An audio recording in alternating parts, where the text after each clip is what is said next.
What is up, everybody? This is going to be, I believe, episode 30 of Beefy Boys Breakdown. And we got a little bit of a different show for you guys today. Instead of recapping a fight, because there was no fights last night and there won't be for a couple weeks, we wanted to do kind of an end-of-the-year wrap-up. It's like an awards show, just kind of highlight some of our favorite moments of 2020 and some of the favorite, early Beefy Boys moments. Let me get my Beefy brother on here.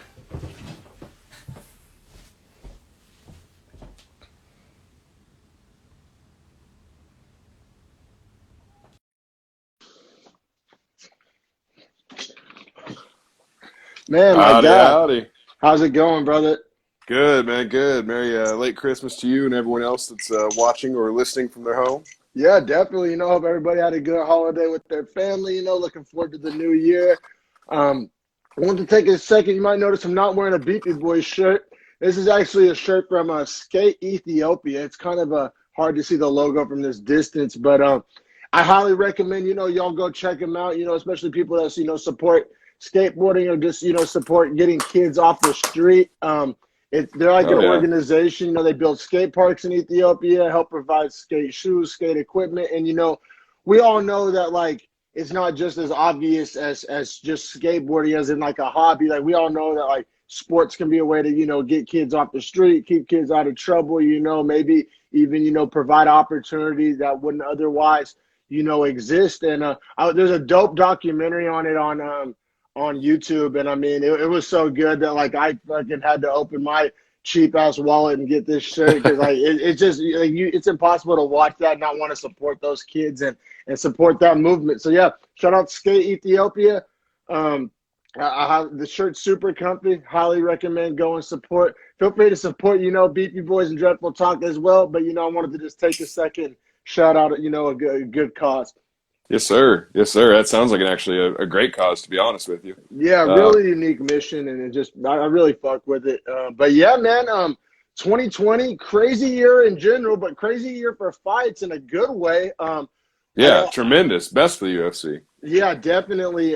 Got fights just coming at us almost on a weekly basis. On a few occasions, more than one per week. Can't wait for that in a couple of weeks here coming up in Yeah, I January. We know get it. I know three it. We get fights the in Fight 7 Island days. again. Yes, Mm-hmm. sir. Yes, sir. Shout out Foster. What's up? I see you waving in the chat. What up, Appreciate the everybody? love. Yeah, thanks for Uh, everybody tuning in live. So I guess for just a little quick rundown for the people at home of what we're going to do today, it's just 10 categories that we came up with. We try to get at least 5 nominations for each one. There's a few you might only see 4 just because there really wasn't a 5th candidate that would have been qualified. It's almost like the Heisman. There's no reason to invite someone that really has no shot. So back at you, Foster. Merry Christmas. But yeah, so I don't know where you wanted to start. I didn't know if you wanted to save one specific one for last. But I think maybe an exciting one to get just started off with might be KO of the year. Just KO of the because year. a lot of these are pretty recent candidates as well.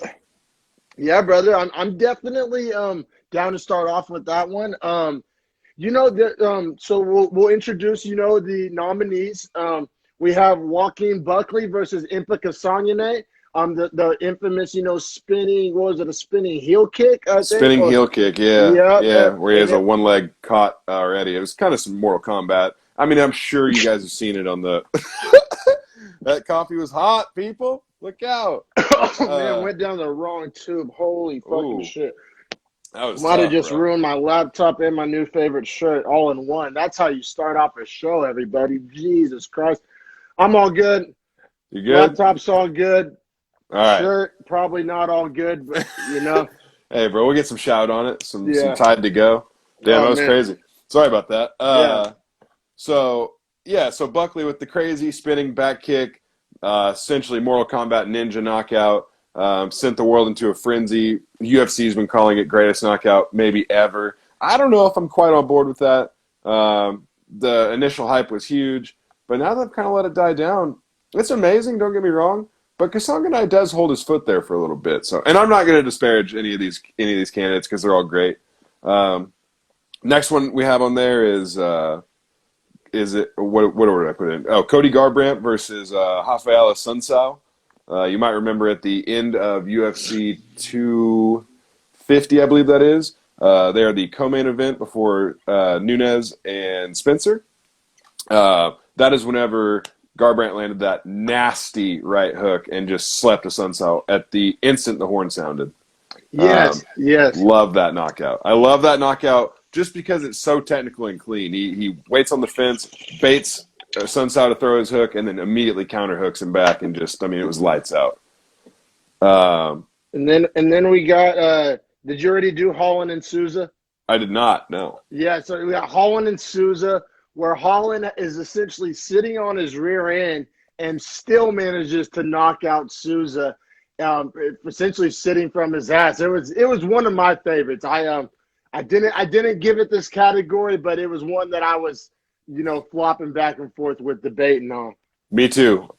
So I would say that this one was definitely in my top 3 for sure. And honestly, it's amazing when you think about it, just the fact that he's literally, like you said, sitting on a hip and can throw a punch hard enough to essentially put Jacare Souza out, who is a beast. Then the next one we have up is Beneil Dariush versus Drakkar Klose, or Close. The most memorable thing about this knockout to me is that these guys were just going rock'em sock'em robots for the 15 seconds prior, and then Dariush hits Close with just a left hook from hell, puts the mouthpiece on the side of his face, and dude is just out cold on the ground. Yeah, no, definitely another good one. And then have we got to Chaos Williams yet? No, he's up next. So, in typical Chaos fashion, this one happened, within 15 seconds? Was that what it was? I want to say 15 or 18, something like that. Just super, instant, instant ramen noodles. That's instant KO right there. Chaos Williams specialty, which, he kind of built a reputation off of being these fast KOs because it was 2 back-to-back. So this one's a little don't you think that this one's kind of a combination of both of those kind of all because he did it again? You know what I'm saying? And the dramatic effect at which Abdul Razak Al Hassan's body just locks up, and he literally it's almost like his feet went out from under him and he just slammed his whole body flat at the exact same time. So it was the animation of it all was perfect. Yeah, very, very dramatic to the eye for sure. And then there was the Jordan Levitt recent slam KO, which it's the only slam KO on this list, which does set it apart. Happened very recently, a few cards back. That was a brutal KO. Maybe the scariest KO out of all. It was definitely the most brutal and or scariest, I would say. Holland is up there on the brutality as well. Yeah, for sure. But just as far as is this guy gonna walk away from this? You know what I'm saying? And it was who was the old head that he slammed? It was Matt Wyman. Matt Wyman, it sure was, yeah. And so the fact that it was an older guy who we all knew even before this fight started, debatably probably shouldn't even have been in there. Was kind of there for a Christmas paycheck. Totally. And so I think that kind of all those factors kind of came together. And like I said, if this was scariest knockout, which some people may interpret that as, that's not how I chose to interpret it. I pretty much chose to interpret it as my favorite KO because it's our show, and these aren't beefy award, these aren't prime cuts for anyone else. Yeah, no, exactly. So I just so if it was scariest KO, I may have to give it to Levitt, but I wasn't my personal favorite. But I gotta say, I know I was hyping up the Holland Souza one, but the Levitt one. Just the fact that it was the only slam and just how violent it was. I mean, I probably need to give it more credit than I was giving it. I've thought about that myself, and that was why I put it on that list at the very bottom, because I got through 5, and then I thought, I can't leave the slam KO off. I mean, it's one of 6 in UFC history, and it's the only one this year, and It was so brutal. Yeah, for sure, bro. I'm super glad you added that to the list of nominees. Harrison put together these list of nominees, and that's not to push the buck. That's to actually say thank you. It was some groundwork and some thought he put into this, so I appreciate that. Man, so you go ahead and give yours first of who you actually give the winner to of KO of the year, one of the most prestigious, awards we're giving out. Man, so after all that, I'm going to be super anticlimactic and pick Joaquin Buckley. Me too. I just think that the whole highlight of it, I've never seen it be done like that before. And then just the sequence at which homeboy wobbles back and forth, falls down, and the ref runs in like a dude scared in the street and is like, stop kicking his ass.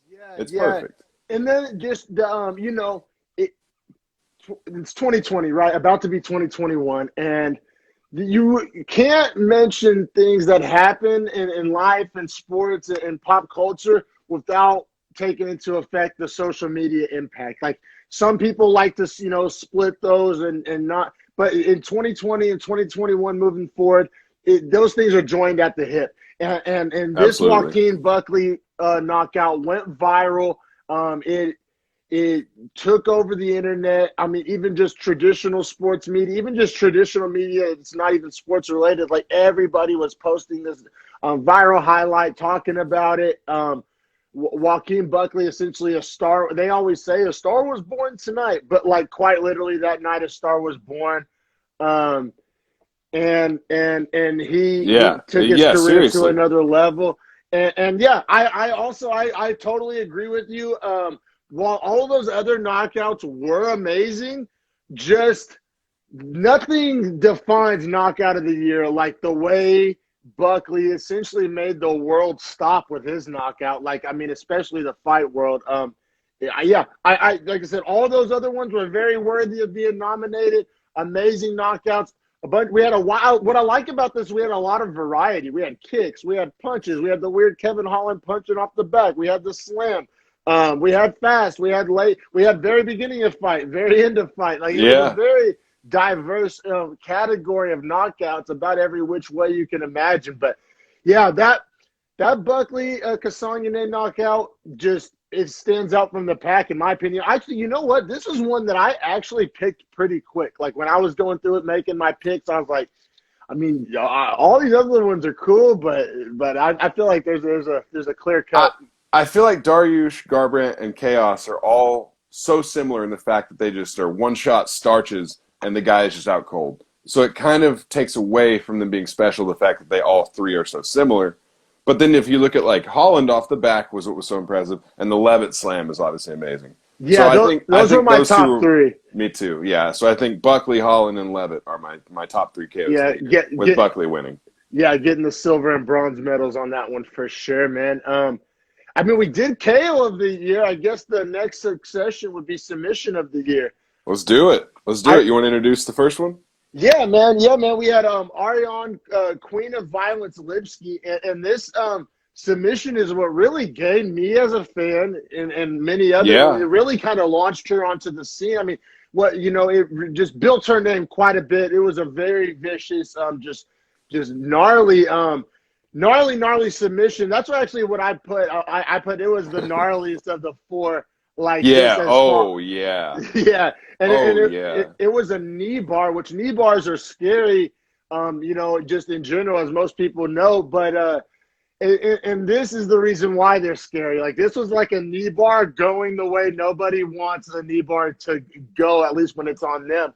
And it was damage was done to ligaments, and it was just ripped it when she got it too. Like she went violently with it. Like Queen of Violence, exactly, and it meshed so perfectly with her nickname. Because like a lot of fighters, and this is probably for the best, like a lot of fighters, they get in those super dangerous knee bar, heel hook, positions, and like they apply pressure, but it's almost like, dog, like don't make me break it. Like I'm gonna give you the chance to tap. She was like, nope. No, exactly.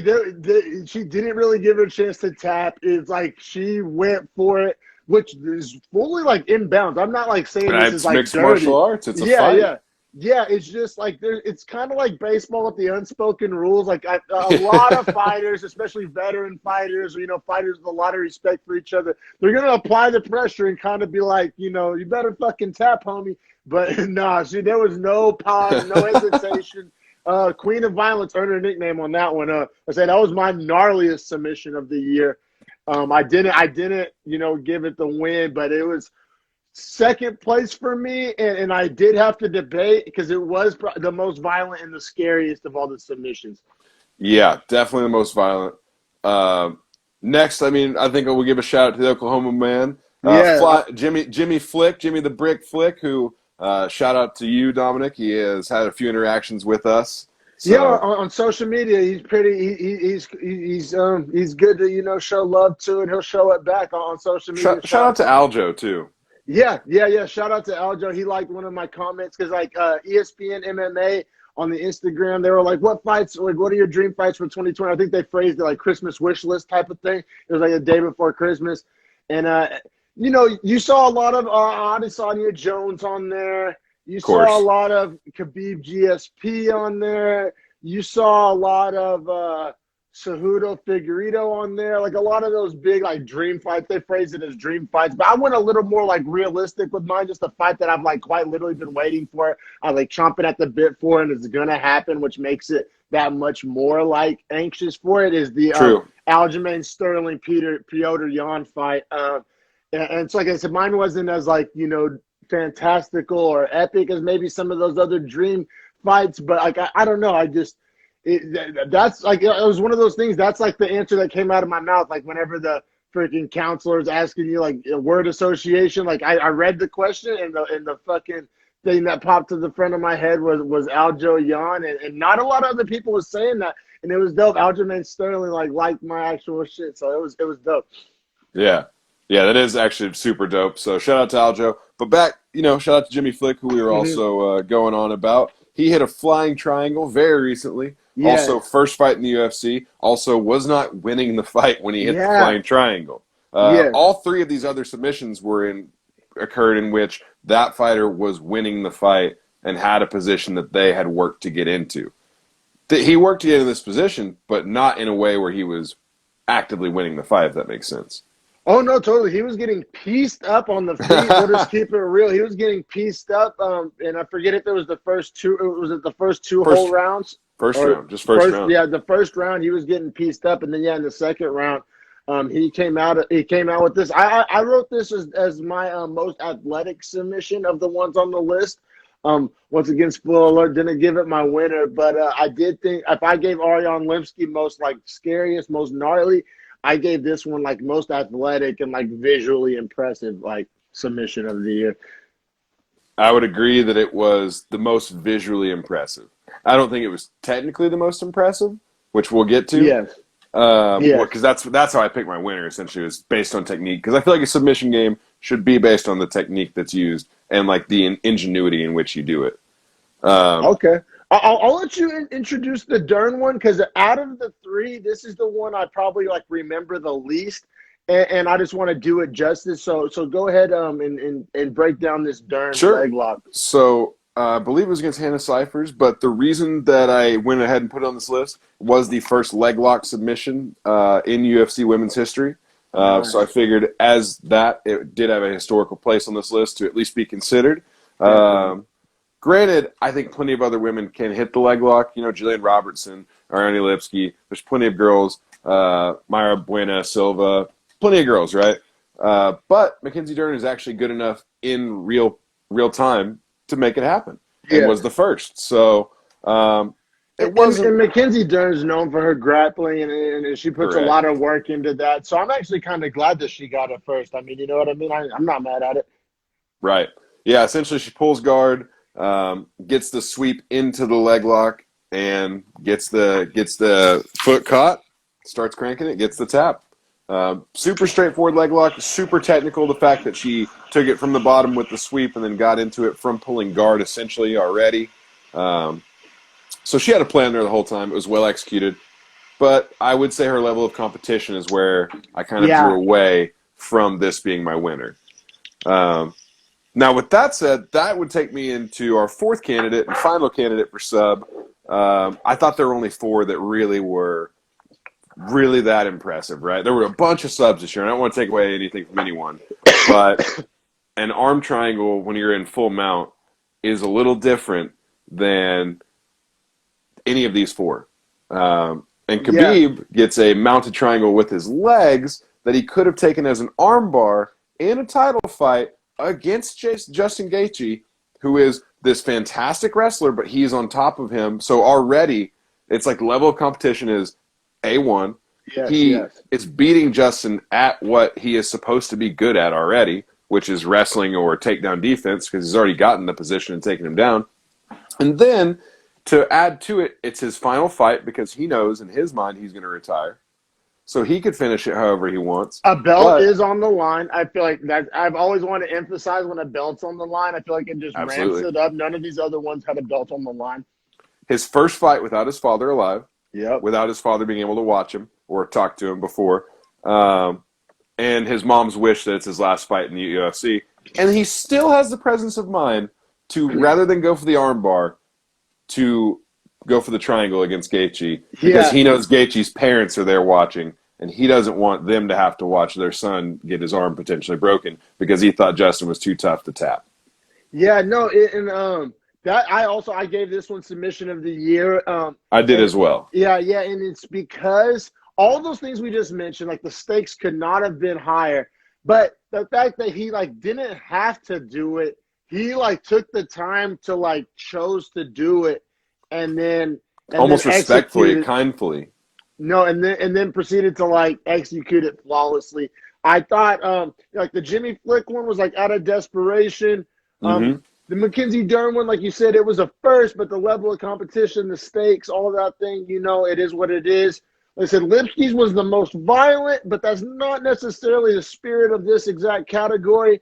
I thought the Khabib mounted triangle, just embodied everything submission of the year is about. And like I said, you throw the stakes on the line on top of the it. level Also, of competition. the level of competition. I mean, and I know the numbers said that McGregor Cerrone was the biggest pay-per-view of the year, but this was the biggest pay-per-view of the year, in my opinion. Yeah, as far as impact on the entire UFC world and MMA world, this was definitely the biggest. Yeah, for my money. So yeah, I mean, it's dope. We're 2 for 2 and agreeing. As far as KO of the year, we both agreed on. Submission of the year, we both agreed on. Not a lot of controversy so far. Yeah, but I will say that it's not like these are clear landslide victories. There are at least good running contenders, but those two do stand out. Those two are just standouts of the year. Yeah, they stand out, and these are subjective. Like I said, how people interpret the category, but so far we're in lockstep. I had so much fun going through and picking my winners and rewatching some of these fights and just kind of mentally reliving some of these moments and just taking me back, especially some of these was way early on in the Beefy Boys breakdown. And it was a really cool way to reflect on my own year while through the lens of Beefy Boys and these UFC fights. It was really cool. When I would go back and I was just researching and oh yeah, they did fight, back in August or back in May or whenever it was. And then it kind of takes you back to where you were and that. Yeah. And honestly, bro, event of the year was weird for me to look at because I wrote down all the events after I had looked at all the fights that had taken place on them, and then I started looking at the dates in which they took place and where, and I was like, wow, I forgot how long ago this was and where it happened. Oh, yeah, and then even seeing some fights from January and February that still had fans. Dominic Reyes and John Jones was a fight in February that I was going to put honorable mention for event of the year on. Yeah, no, doesn't that seem like a lifetime ago? Because that's the same card that has Joanna and Wei Li. That was. Yeah. That was. Yeah, I was. I'm sorry. Romero and Adesanya has Wei Li and Joanna. But still. I was living at my old apartment on the other side of town. It takes you back to where you were when you watched it and kind of just where you were in live, where the Beefy Boys breakdown was compared to where it is now. It's crazy how much more sophisticated our note-taking is in the way that we approach everything as well. Oh, yeah. We've without a doubt, gotten better. As we should, right? I mean, the more you do something, then, just hours spent doing something, you're going to get better at it. But no, totally. Took me back to those mindsets. But, yeah, and that's the reason why we're wanting to do this episode. Hopefully, you get some of that your own year recap. Like, damn, where was I when I was watching that Weili Joanna fighter? You know what I mean? When I was watching that Khabib Gagey fight, like oh man, how so much stuff took place between those two things. Or, like, I'll be honest, I had forgotten about a couple of the knockouts. Like, the Dariush Close knockout is the one where you get the viral meme of DC just being strewn out over Rogan next to Anik. Like, that's that meme. Yeah, so, and that'll forever live on in history. You know which one brought me back that I, like, totally forgot about but was so happy to, like, relive was the Burgos Josh Emmett fight. Like, because I think it was on the undercard or it was early on in the main card. It's a prelim fight. Yeah, it's a prelim fight. So, like, it's not something that, I would have remembered if it hadn't been for something like this to, like, make me relive that. And I'm so glad I did. I went back and rewatched it. And that fight has 2 nominations. It'll be under. I was going to say fight of the year for last or close to last. Yeah, I think that's one of the most fun. Yeah, no, we're in lockstep. Let's go ahead and do male fighter of the year next. Cool. Let's do it. So the nominees are Jan Blachowicz, which one of my proudest accomplishments of 2020 is learning how to say and spell his name. I was going to say his name. Blachowicz, baby. I got it down. Sir. Yes, sir. When we started, it was Blachowicz. And, Blachowicz. Blachowicz. And I butchered it. I spent a good amount of time in 2020 fucking his name up. But I've typed it and said it so many times that I got the spelling and the pronunciation down on Jan Blachowicz. Man, so he knocked out Corey Anderson and Dom Reyes in 2020, which is compared to some of the other guys on this list, like as far as like activity this year and effectiveness this year. And it won a title fight. Yeah, against the champion. He was the underdog. Yep. And so I think I don't want to spoil my thing like I have been doing, but Blachowicz I think is right up there. I think he super deserves to have his name thrown into the hat. And like I said, it's 2020 male fighter of the year, not of the whole career, not the body of work. And even if they fought last December, it can't be included. That's also, I'm glad we kind of interpreted this category in a similar fashion because it's not name power. It's not. It's who. It's your record. Had the best year. Absolutely. It's your record in your fights, who you beat, and what the stakes were in those fights, and how you beat them. In my opinion. Absolutely. I think that's a big part of how we're going to differentiate this because I think I know where you're going to go. Totally. And then next we have Alexander Volkanovsky. He's the 145-pound champ, correct? Yep. I'd be getting that. I'm glad I got that right. But he did not have a very active year in the calendar year 2020. He only has a split decision over Holloway, in which I thought he lost. And Holloway's a legend, but that fight itself was amazing. Could have potentially been on the fight of the year list. But I wanted to give some respect to Waterson Hill. Yeah, for sure. I wouldn't have been mad had you replaced Waterson Hill with that one, but I just not enough activity for me. The one win was a controversial split that, you essentially barely won. Definitely, so Volkanovsky, now if we're ranking just male fighters, period, like pound for pound, he's up there. But fighter of the year 2020, I don't know how much of a leg, that argument has to stand on. Unfortunately for Volk, he's probably going to finish 5th in this category, but there's not a whole lot of other guys out there that are going to have an argument as to that 5th place position, just because Volkanovski is obviously in the position where he fights for belts. Yeah, you could say Jan versus Aldo, and Jan for his earlier win in, I believe, January, but I don't know. I liked Volkanovski more because I respected his competition level. I think Holloway is still an extremely good opponent, and I thought Holloway won, like I said, but I have to go with what the judges have awarded. So. No, for sure, man. It's all good. He is, when you're mentioning top UFC fighters, I mean, you got to throw in the belt holders, especially at an insane weight class like 45 featherweight. So, I totally get throwing the respect on his name. Next, we have one of our personal favorite fighters in the UFC. Love this dude. Izzy Adesanya. He has a decision win over Romero and then the beautiful TKO over Costa. The starching and humping of Costa. The starching and humping of Costa. And yeah, man, I'll let you. I've been talking a lot. I'll let you kind of run with Izzy a little bit. Well, what I love most about Izzy in this category is that, one, he called out Blachowicz to fight in 2021. So I think that's already cool and speaks to like his want to go after the top end dudes. It's also going up a weight for him. And if you notice, we do have all champions in this category minus the last guy. Yeah.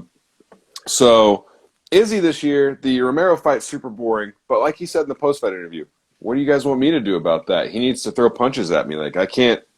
He's like, it's a dance, and if I'm the only one dancing and he's standing, we're not going to look like good dance partners, are we? And I agree with him. Now, granted, that fight was boring. And this is why, I mean, I may come across as like a Yoel Romero hater. Like, I wasn't like mad to see him go or anything like that from the UFC. Like he was what, 43 or 44? 44. So, like, you know, like yeah, I'm with you. I'm with you, bro. Like, it's time. It's time. And what's funny is Bellator originally said they didn't want to sign him and then went back on it and said, we will sign him because they got Rumble Johnson and a few other people, so they're going to fight. PFL signed a bunch of people. I don't know. They signed Verdum. They signed Pettis. They signed Marcin, Olivier Aubin-Mercier. So a few other people. Nice. Yeah, man. But back to the idea of Izzy against Romero. What's funny to me about this is that Izzy beat the two dudes that are built like balloon animals. Yeah. He definitely beat the first team all body, added those heads to his wall. The TKO over Costa was so cool because there was so much hype, so much shit talking, so much marketing around the fight. I feel like Izzy, who already had a nice brand and following, grew his following like almost double in that. From the minute that fight was announced till like the humping took place afterwards, like his Q rating rose to the point where he was on the freaking Paul Robinson and Tyson fight. He was commentating. Yeah, he was commentating. That's right. Good call. He never would have been on that level without that Costa fight. So, Fighter of the Year 2020. It's weird because, you know, I want to mainly take into consideration what took place in the octagon, and he was undefeated in the octagon. But almost the story of Izzy's 2020 almost has more to do with like Q rating and brand building and just popularity growth and essentially becoming the face of the UFC. Yeah, like I think he was he's on the cover of the game. I'm pretty sure the UFC. Yeah, him and Masvidal. You know. It's weird. Like I'm kind of viewing this through more of a in the octagon lens, but the argument could be made if you're just talking about like who did the most for themselves, like maybe who made themselves the most money or made themselves rose their profile the most. You know, Izzy, you know, would have a stronger chance of winning this category. Just like I said, he had a great 2020. But just like, you know, X's and O's, what took place in the octagon, which it was undefeated, but it just, I think other people have had more impressive 2020s in the octagon. Maybe not out of the octagon, though. Very good point. Very, like, as far as his brand personally, no one built it bigger. Maybe. No, we'll get there. We'll blaze that trail in a minute. But who do you think had a better 2020, Izzy or Blachowicz? Because I don't think either of us had them winning. No, it just goes back to how you view it. If you're viewing it in the octagon, like what actually, like who fought who and who, I probably got to lean Blachowicz, but it's just like you think though? Because think about the level of competition, and it's both for belts both time Izzy fights. Yeah, because the Corey Anderson is not nearly as impressive. I thought the Blachowicz getting the belt off Dom Reyes. That was amazing. And he was an underdog. That was awesome. Like, I watched Izzy that one was in my favored car in both of his fights. You know what I'm saying? So he essentially just did what he was supposed to do. Now, like, that's like when you're talking about, like, level of difficulty, winning as an underdog is, like, harder. As the challenger too, first That- title shot. That's what I'm saying. As a guy who a lot of people probably didn't think should be there, and like, you know what I'm saying? Absolutely. Here's a lot of haters, not even haters, just not a lot of fans. Like a lot of people, you know, like try to run his name through the dirt and not put respect on it. And so I don't know. I'm leaning Blachowicz, and that's coming from a huge Adesanya fan. But I really think the competition of this category comes down to these next two names. I was going to say, right, they're neck and neck for the third spot. You took the words out of my mouth. So the next two guys are essentially who I think me and Don are about to debate out who is the male fighter of the year. That's going to be Deiveson Figueiredo and Kevin Holland. Yeah. These two is really what those other guys, you know, deserve to be on the list. You know, maybe not Volkanovsky, but you know, Figueiredo and Holland. This was their year. As far as so, we've been talking about in this category up to this point how how you know, in the octagon versus out of the octagon. Both of these guys did los dos. Both of them. For sure, in the octagon and out of the octagon, built the brand, hung the pelts on the wall, rose their platform, climbed the rankings. Called their shots, talked trash, built the brand, active as fuck. Super. These guys fought 9 fights between the two of them. Yep. And they didn't lose a fight between the two of them. Yep. Didn't lose. That's very important lawyer distinction to make. Lawyer ball. Because Holland won all of his fights. Yes, Holland did. For Figueiredo.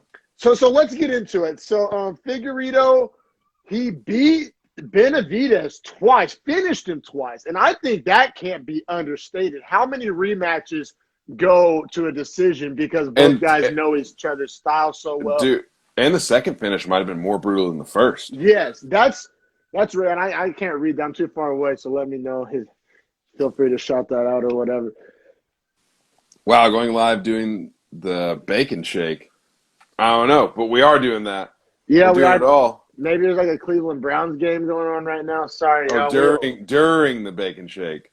Yeah. We don't stop this Beefy Boys train for no weak-ass AFC North football, man. And honestly, I don't know if anyone else is aware of this. I don't mean to cut you off, Don, but the Browns are the team that's out. If they lose a game in today and next week, if they lose one of those, and the Ravens, who have already won this week, win next week, and the Dolphins, who have already won this week, fuck the Dolphins for being the Raiders the way they did yesterday. If they win next week, they're in and the Browns are out, which is going to be hilarious. They could be 11-5 and miss the playoffs. See, I don't fuck with it. I want Baker to get in, but I just, you know what I mean? That would be fucked up. But, man, back to Figueiredo. I don't think it can be understated how difficult it is to fight a guy twice, finish him twice, one of each way. He subbed him once and TKO'd him once, gets the belt. Or he got the belt on the second fight. The second fight, right? And then his first title defense is against Alex Perez. A quick guillotine, locks it in. Quick money. I mean, easy money. Like, that's the fight where people like started saying like, oh, he's not like other flyweights. He's something new. He's a machine. He's a killer. He's a savage. The Perez fight, I thought. Like, because everybody saw him look impressive against Benavidez, and I feel like a lot of people, that was still the main narrative was like, oh, but can he make weight consistently? And yeah, he'd already beat that guy. How many? Like, can he defend it? And then he made just quick work of Perez and just easy money. And then everybody was like, oh shit, he dispatched of the number 4 ranked contender like it was nothing, like a tuna can, and then. Came the, much hype with a quick turnaround, like a 3-week turnaround to defend his belt against the number 1 ranked contender, who many think should have got it instead of Perez in the first go around. And, I think that to be true, for sure. And even the UFC essentially admitted guilt by doing the quick turnaround fight. And he fought Brandon Moreno too, and we'll get into this more in the fight of the year category. But and event of the year too. Yep. This has 3 nominations, man. That fight was very, very impactful to our awards. Very impactful much so. To the division, impactful to the awards, and impactful to like the narrative of UFC Probably to 2020. the UFC in general, because Yeah. anyone that watched that is waiting for the rematch. No, exactly, exactly. So Figueiredo, hell of a 2020. If Held his it belt, held his belt. That's important to note. held his belt. The Moreno draw though, and actually let's just get to Kevin Holland. So Kevin Holland, he has 1, 2, 3, 4, 5 Five. victories in Five, yeah. 2020. Yeah. In The 7 months. in 7 months, not even counting the whole year, pretty much 5 victories since Corona hit. He TKO'd Anthony Hernandez. He TKO'd Joaquin Buckley, which Hey, everybody seems to forget, and I want to also, just scream from the rooftops. they right TKO in that finish. He KO'd him. He Yes, 1-2'd him and knocked his mouthpiece to the other side of the fence and then finished him. yes, That's a KO. it's a KO. Now he did have the split decision win over Darren Stewart, but also keep in mind, like between Should some not of have these been fights, split. no, should not have been split. And there was also like between some of these fights, like 3 weeks, 4 week turnaround. I think there were 3 weeks or 4 weeks between Darren Stewart and Buckley. Like those fights were so close. So close. And then he TKOs Ontiveros, which at that point, because you may notice, and I'll be right there with you, Hernandez, Buckley, Darren Stewart, especially Buckley when he fought him. Darren Stewart, Ontiveros. Stewart was a good test, and then Ontiveros was because someone fell out of that fight, and they had to get a late replacement. And he was scheduled to fight Trevin Giles and didn't get to fight. Facts, all facts. And I'm just kind of playing devil's advocate here. This isn't my opinion, but for those people, those Kevin Holland detractors or naysayers or whatever, they're like, oh, he's fucking beating tuna cans every 2 weeks. Who gives a shit? Which I'm not. There's some good fighters in there, but when he fought him, they were just kind of throwing him guys. And then, after the Ontiveros and after 4 wins in a row, and after Buckley going on to prove that that was a better win than when it took place. That pretty much everybody was forced to take him seriously, and he was scheduled to fight Hermanson, and then Which I was worried about. Worried about. I thought that might have been too big of a step up for him, too fast. And then I would have been wrong. Getting the COVID swap against Jacare Souza, which we both thought was a better matchup for him, but still a real name. And also the Hermanson Vittori fight was fantastic. It had a place in the fight of the year. Like it was a top 10. I would say. True that. It was barely on the outside looking in, but it definitely up there and worth consideration. But then the Jacare Souza knockout and how he knocked him out. You heard us discuss it in the knockout of the year category. The fact that he put up on a KO of the year list was probably what cemented.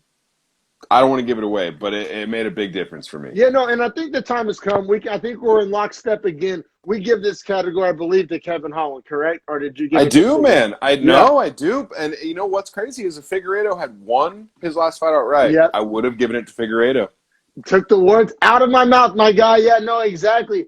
The draw, and I know I'm splitting hairs. And I'm not trying to take away from Figueiredo. I'm just saying you were 3-0-1, and he was 5-0 and missed a fight because his opponent dropped out. Like he could have maybe been 6-0 if all the scheduling had lined up. Got a KO of the year doing it. Yes, almost KO of the year. Exactly, and I think 3 performance bonuses for Holland this year out of 5 fights. Yes, exactly. The activity for Holland off top. I mean, 5-0 in 7 months. It's hard. Like that may have just won it in and of itself. There's only 4 fighters to ever be 5-0 in a year, and that's in a year. He's the only fighter to ever be 5-0 in 7 months. Yep, exactly. So the activity. I think the fact of the narrative comes into play, right? Like Kevin Holland. Like everybody was doubting him. He was supposed to be just the guy, and he just kept proving wrong. He's big mouth. Kept winning.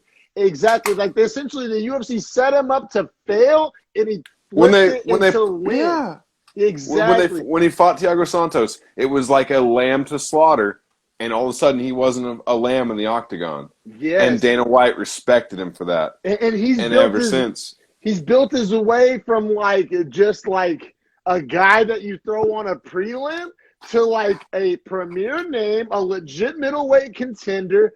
And just he literally snatched respect from the grips of the UFC and the MMA fan community. Like it went from he forced you to love him, and it worked on me for sure. Figueiredo, like I said, and now the narrative of Figueiredo, he went from like, oh, we got some new blood in the 125 division to like, oh shit, we got a badass new 125 champ to, oh my God, is this guy even like, can we consider him a real human at 125? Can anyone even touch him at 125? He's an absolute monster in there. And then Brandon Moreno came and just David Goliath kind of just like made a human out of him, like humanized him. And that is why that fight is nominated for Fight of the Year. Yeah. Which we'll get to later, but that fight, it works against Figueiredo. Yes, I totally agree. Even though he kept his belt, it was like, and I know we've made this corny comparison before, but it really is like the Rocky Balboa. Like Rocky lost in the first movie, but you know, he went the distance. He made Apollo seem human. He you know, David Goliath, all those things like Figueiredo's year ended on Dauber down, not Dauber up. And maybe I mean, Figueiredo literally feels like Apollo Creed to me. Yeah, no, exactly. Then the rematch, we got Rocky 2 coming real soon, hopefully. And so yeah, I think we're 3 for 3 as far as agreeing. Kevin Holland, male fighter of the year. I thought we might disagree on that one, to be honest. Man, like when we're both even agreed on how we would have disagreed. Because if Figueiredo would have won, it's crazy. We both would have gave it to him, even over the 5, because that would have been 3 or really 4 title fights. Essentially, but the first one didn't count because of the weight cut, right? Right. So it's 3 title fights and 1 non-title fight. But if he'd been 4-0 in title fights, yeah, no, exactly. I would have given it to him, man. No, I swear. You got to respect champions being that active. No, exactly. So yeah, I mean, now Figueiredo, you know, he built his brand. He made a lot of money. I mean, he defended his belt. Close second, very close second. I respect the fuck out of what Kevin Holland's done, and just how it's not even what he did, but how he did it. Absolutely. And towards the end, who he did it to. But yeah, we can keep it pushing a female fighter of the year because I think this is where we might get our first disagreement. I think maybe not. Okay. All right. Let's see. Let's find out. I'm very excited to find out. Go ahead and introduce Weili. So Weili Zhang fights Joanna. I think that's her only fight of this year, correct? Yes, her only fight of the year. Yeah, okay. I was going to say, I didn't know she had one in very early January, but I didn't think so. Now, granted, she showed everything you'd ever want to see from a champion in that fight. Yeah. Came back, and I rewatched that fight yesterday, which I know you did as well. And I would love to hear how you scored it because I kind of scored it for Joanna after rewatching it. I could be crazy. No, but me too. I think I scored 2-3-4 for Joanna and 1-5 for Weili. But 3 is such a toss-up, and Joanna takes so much damage in 3 that I can see you giving. Anyway, I'll get to that in the Fight of the Year discussion. But the point being, I'm saying it's only Fight of the Year. But, like, the competition level, the stakes, the show that was put on, the heart that was shown, like, she showed everything that it would take to win this award, Female Fighter of the Year, minus activity. Yes, definitely. So like, all that being said, she had 1 fight, and it was a split decision victory over Joanna Jędrzejczyk in one of the most amazing fights really any of us have ever seen. She's the 115-pound champ, so you got to factor that in. She's a champ in a loaded division of 115. Watching her fight it's one of those things that kind of reminds me of Figueiredo a little bit of how strong and scary she is for the tiny division. She kind of has that Herculean approach where like people look at it and they're like, I don't see the weakness. And I think there's something to her like being like Chinese that like adds to that mystique because she's like very like I'm pretty sure she's like very like pro China like. Dude, I'm super happy you say that. I want to take a really fast time out, and I was going to address this no matter what, whether we did it in Fight of the Year or now. Did you watch the post-fight interview on that fight after you watched it? No, I didn't. I was in kind of a rush. All right, so if you'd have the time today, go back and just fast forward to it. She takes Joe Rogan asked her a bunch of questions about the fight and shit, obviously a war of a fight. She stops and goes, all people of China, we're going to beat this coronavirus. We're going to get through it. Dude, she was talking, like, it's giving me chills right now talking about it. She was talking about the coronavirus like she knew exactly how bad it was about to be for the world. but it was just in China, and they weren't telling anyone. And it's like, it makes me so fucking mad at China, dude. Like, even the people in their country knew, right? Yeah, Because, like, she almost couldn't make it out of China to fight because of the coronavirus. and I'm sure maybe that had a little, like, not even a little, probably a lot to do with like her inactivity this year. But yeah, so she's there's like this mystique about her. She's scary. She's badass. She's a 115 women's champion, but wasn't the most active. Next, we got the absolute legend, a Mount Rushmore fighter, Amanda Nunes. She has the unanimous decision victory over Felicia Spencer. Looked way more human against Felicia Spencer. She looked way more human. And then the only thing worse than defending one belt once a year is defending two belts once a year. You know what I'm saying? So the inactivity, I mean, I love you, Amanda Nunes. I feel you. I mean, she's probably getting a little bit towards the end of their career. You know, she's not like, I don't know. She's been so dominant for so long. I feel you. There's not a super point of being like a super active fighter, but and then there's like 3 people in the 145-pound women's weight class. So I feel you. It's crazy circumstances. It was Corona, but yeah, definitely not the best year for Amanda Nunes. But she is one of the greatest fighters ever, and definitely one of still the greatest active fighters for sure. You know what was tough about this category? To be very honest, not a lot of women put together impressive win streaks this year, and the ones that did, like Jillian Robertson and girls like that, or Tisha Torres, maybe you could say, but like the level of competition's low, and also a lot of those girls got win streaks and then lost at the end of the year and kind of like fucked their way out of this category. True that. Because I put all 3 Jillian champs Robertson on. would have won her last fight and not I would have had her on it. She got worked for sure. And then next, we have Valentina Shevchenko, the only lady on this list with 2 wins this year. And she has a TKO over Chikagian, who Chikagian came back after that loss and looked amazing. So I feel like that makes that loss, or that TKO look even better. Yeah, it makes Valentina look better. I agree. It's like in college football when you beat a team that's unranked when you play them week 3, but by the end of the year they've like been a surprise team and they're right. So like number 18, and people are like, "Oh shit, they beat a good team." Exactly. I feel like that's what kind of happened with Chikagian. She's everybody knew she's a good fighter, but I mean, the way she bounced back from that loss, I feel like makes that win look even better. And then she got the unanimous decision over Maya. So she defended her belt twice in 1 year. Respect it.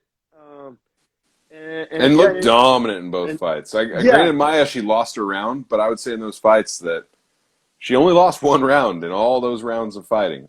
Yeah, at the highest level, taking on some badass competition, level of competition high, built on the line, the activity. Shevchenko had a great 2020. Especially compared to some other people on this list. So I do want to take a quick second to just recognize the last candidate though, because it's the only non-UFC fighter that I put on these awards. Yeah, please enlighten me. I wasn't super aware. Yeah, please just. So we only break down UFC fights essentially, right? Because I mean it's like the NFL versus there's no other leagues now. They've all fallen apart. In fighting, it's very similar. There's very few people outside the UFC that can challenge these champions in the UFC for their belt. Like for male fighter of the year, we could have put Diego Lima up there because he's a 2-belt holder in Bellator. But that's not the point, right? The point is this girl, Kayla Harrison, is the champion in 155 PFL, I believe. She took 2 fights in Bellator because PFL took the year off for ESPN. I guess just wanting to be a part of Disney and say, we're shutting down, whatever. So they're done for this year. So they let Kayla Harrison be the only fighter to be able to sign a contract outside of their organization for the year to fight because she is the best fighter they have. Okay. She starched the girl she fought in Bellator last. Like, it wasn't even close. And what weight class is she? So she can fight catchweight 160. She can do 155 or 145. So she's a big girl. It's who the people think Amanda Nunes will lose to at 45 eventually. Okay, that's crazy. And she is like a more technical Ronda Rousey is how I would describe her. Like very sick physical strength and like vicious nature, but like has very legit striking technique. Wow. Well, yeah, no, thanks for enlightening me and enlightening the viewers, for those of us that really just, stick to UFC. The thing is, y'all, because I know that some hardcore MMA fans, aren't big fans of not acknowledging the other promotions. The thing is, I want to. I'm not doing it from like a snobbish perspective. I'm doing it from there's only so much hard drive space and so many hours in the day. Like I can't I just don't have the time to watch a whole Bellator card and a whole UFC card in a day. And a whole PFL and one championship. It's literally 10 hours in a day. I just don't have that time. Yeah, like much respect to those elite fighters and those other promotions. Like I mean, I would one day like the UFC to either kind of consolidate and buy them, or maybe do some boxing type unification belt fights, or I don't know. I would like to kind of be able to answer those barbershop debates of could those other promotions compete. But like until then, like I said, it's not like a disrespect or, oh, you're not worthy of my time. It's just quite literally, there's so much time in the day, so much space in my brain. I'm trying to get as good as I can possibly at like covering the UFC.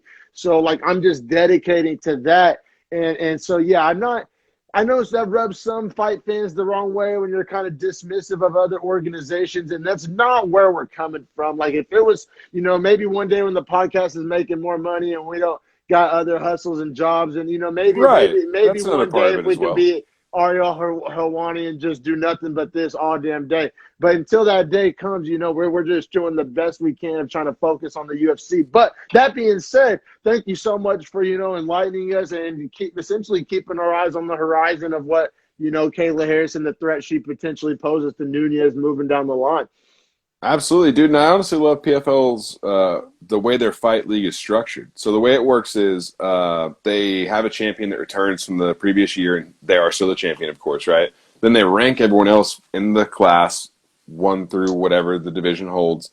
Then it's round robin. You fight everyone in your division, and you score points based on how fast you win, how you win, number of strikes. So they essentially FanDuel score your fights, and then everyone has a points at the end of the year, and that's how you get seeded for the tournament at the end of the year that determines who the champion is.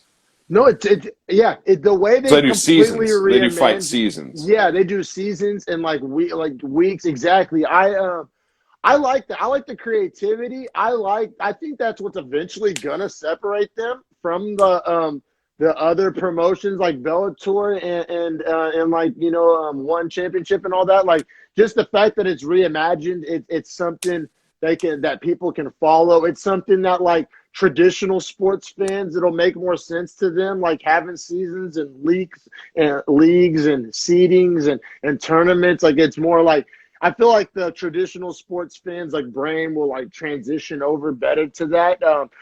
Because they can see numerical valuations every week, every fight.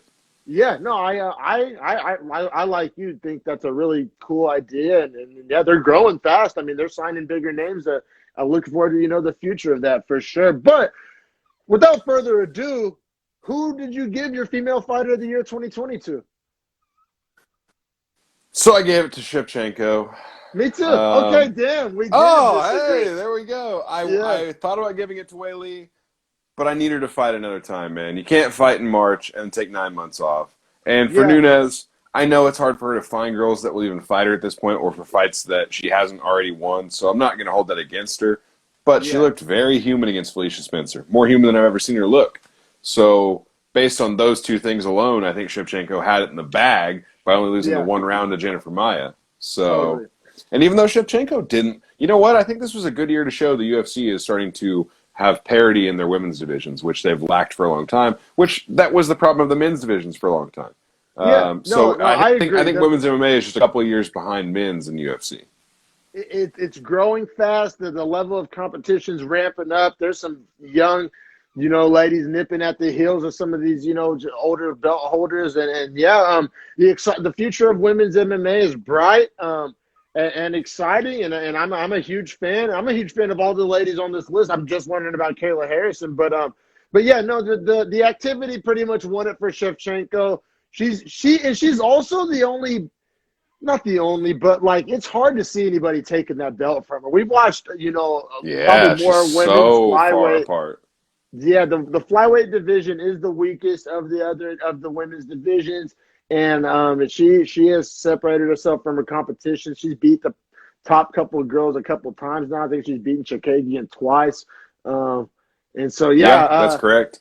So yeah, you know what I mean. I think she's it's hard to say the most dominant because of Nunez, and Weili, but I like Joanna made Weili look beatable. Nobody made Shevchenko look beatable, and you said Nunez looked more human in the Felicia Spencer fight than she's looked in a long time. So yeah, as far as just looking the part and having activity, got to go Shevchenko there. So we're in lockstep so far, my friend. Would you want to do Breakout Fighter of the Year next? Oh, sorry. There we go. I pulled up my keyboard. Good, I was typing. Oh, no, you're fine. You want to go ahead and do a Breakout Fighter of the Year next? We're in lockstep even in our brain because that was the next category I was going to run with. Let's get it. So I'll introduce. I don't have the list out in front of me right now because I forgot to write down that category. Oh, but, I got it, bro. Okay, yeah, I was going to say, I know Kevin Holland's in there, and I know Hamzat's in there. Yeah, so Breakout Fighter of the Year. We got Yusuf Zalal. Yusuf Zalal, yeah. Yeah, we got Yusuf Zalal, Kevin Holland, Joaquin Buckley, Davison Figueiredo, and Khamzat Chimaev. Didn't we replace Figueiredo? I didn't. I'm sorry. I don't know. Yeah, it doesn't matter because the person I replaced wouldn't have won. Okay, all right, for sure. Yeah, I was about to say, so Kevin Holland and Davison Figueiredo were on the category for Fighter of the Year. So in my kind of, maybe I lawyer balled it, I kind of not disqualified them, but I wasn't going to give them both. I wasn't going to give a Breakout Fighter and Fighter. Like, I feel like once you're in Fighter of the Year category, you've kind of like graduated from this category. Man, I was close to giving it to Kevin Holland though. Yeah, no, but the way both of those guys' year had, like I don't care if anybody wants to not seem like a casual. If you would have gone back to like July 2019 and asked me what I thought about Davison Figueiredo and Kevin Holland, I would have said who? Like not a lot of people want to like put themselves out there like that. So I get the fact that they did break out this year without a doubt. Absolutely, yeah. They like broke out so far that like I don't know, it's like a whole nother category, which they were in as far as Fighter of the Year. So like I said, I kind of look at this as like a most improved in the NBA. Like they never give most improved usually to like a veteran. It's like a young up and comer. So I kind of interpreted it through that lens. Yusuf Zalal, I was riding the Yusuf Zalal train hard. He did have a loss. I think his last fight was a loss, right? Or did he come back and get a win after that? Yeah. He's 4-1 this year. So super active. So, the loss, like I'm sorry, like in a category this elite, the loss did kind of remove him from my consideration. If he would have but at the same time, if he wouldn't have had that loss, he may have won this category for me. Because like I said, he's looked super impressive. He's definitely announced himself as like a legit fighter. And what is that, 35? I think bantamweight, or is he at 45? 35 or 45? I think he's 45er. But he's announced himself as a dangerous striker and a young up-and-comer and a nice prospect for sure. So great year for Yusuf Zalal. Not going to quite, I don't think he's quite there yet. I don't know if you have anything to add to that on the Yusuf Zalal front. I think that Yusuf Zalal showed a whole lot this year that no one expected to see from him. But then they actually hit him with someone that was a wrestler. Oh, it was Ilia Topuria that beat him. It was Topuria Zalal. That's the fight he lost. And I had texted you because you were going to Tahoe, and I said, I think Topuria beats him because he's this super elite Middle Eastern wrestler, Eastern European, whatever you want, Caucasus Mountains wrestler, who is just going to take him down a whole bunch. And that's Zalal's bad. Is he can get up, but he cannot defend the takedown. If he could just defend the takedown, he'd be fine. Yeah, and he's super young, right? He's like 25, 24. He's a young 24, guy. 25. He's Moroccan. He's dope as hell. Like, he has a cool style. He's fun to watch. He's Sells athletic. tickets. Yeah, definitely. So I like him. I'm not ready to take him there yet. Said Joaquin Buckley. Like I said, we gave him knockout of the year. I don't think he parlays that one knockout into breakout fighter of the year. I don't think so either, man. Especially, the loss to Holland, which we acknowledge Holland was that his debut was against Holland? Or I don't know. It was either his debut or his second. It was either his debut or his second fight. I want to say he had like a DWCS fight. So that's what it was. I'm not gonna count that necessarily, but I will say he's fought in the UFC promotion, so we've known his name before then. Yeah, for sure. So Davison Figueiredo, I'm sorry, I'm not giving breakout fighter of the year to a guy that has a belt and has fought in 4 title fights. And you got to think, if he was getting a title fight at the start of this year, they knew who he was. He'd already beaten people that were very good. Like it would be hard to consider him the breakout fighter. But with the way the public has learned and known about him, that's why I put him in this category for us. No, I agree, and I'm just kind of lawyer balling this one. But I think that this category is really tailor made for the person that I gave it to, and that's Hamzat Chimaev. I think he embodies breakout. Like as far as I gave it to him as well, bro. Like. Yeah, bro. Like breakout, like went from nothing to something. I think that's what it is for me. Went from nothing to something, and I'll put it this way too, bro. Oh, sorry, I'm getting a little bit of lag. I might need to switch to off my Wi-Fi. You know what I'm saying? Oh no, you're good, brother. I was just saying, like as far as. So we'll let Harrison work out these technical difficulties real quick. And but I'll just go on. What I was saying about Hamzat is just as far as going from nothing to something. You back? Yeah. Sorry, I just switched off the Wi-Fi. I think my Wi-Fi is going bad on me. No worries, brother. I'm just saying how like Hamzat, I think it just embodies went from nothing to something more than these other guys. I think like Yusuf Zalal stopped short of where Hamzat reached. Kevin Holland, he's right there. He's right there. Right there. I don't know if the fact that it's just a worldwide presence because he's from another country or what, but Hamzat, there's just something about Hamzat that just took over the world. It happens in fighting sometimes, that it factor. They said Davison Figueiredo, a little too accomplished for this category, in my opinion. Joaquin Buckley had an amazing moment, but I don't think, like I said, not quite enough done to get breakout fighter of the year. And like I said, I just think that like Hamzat Chimaev embodies everything this category is about. Like he is breakout fighter of the year. It's kind of no question.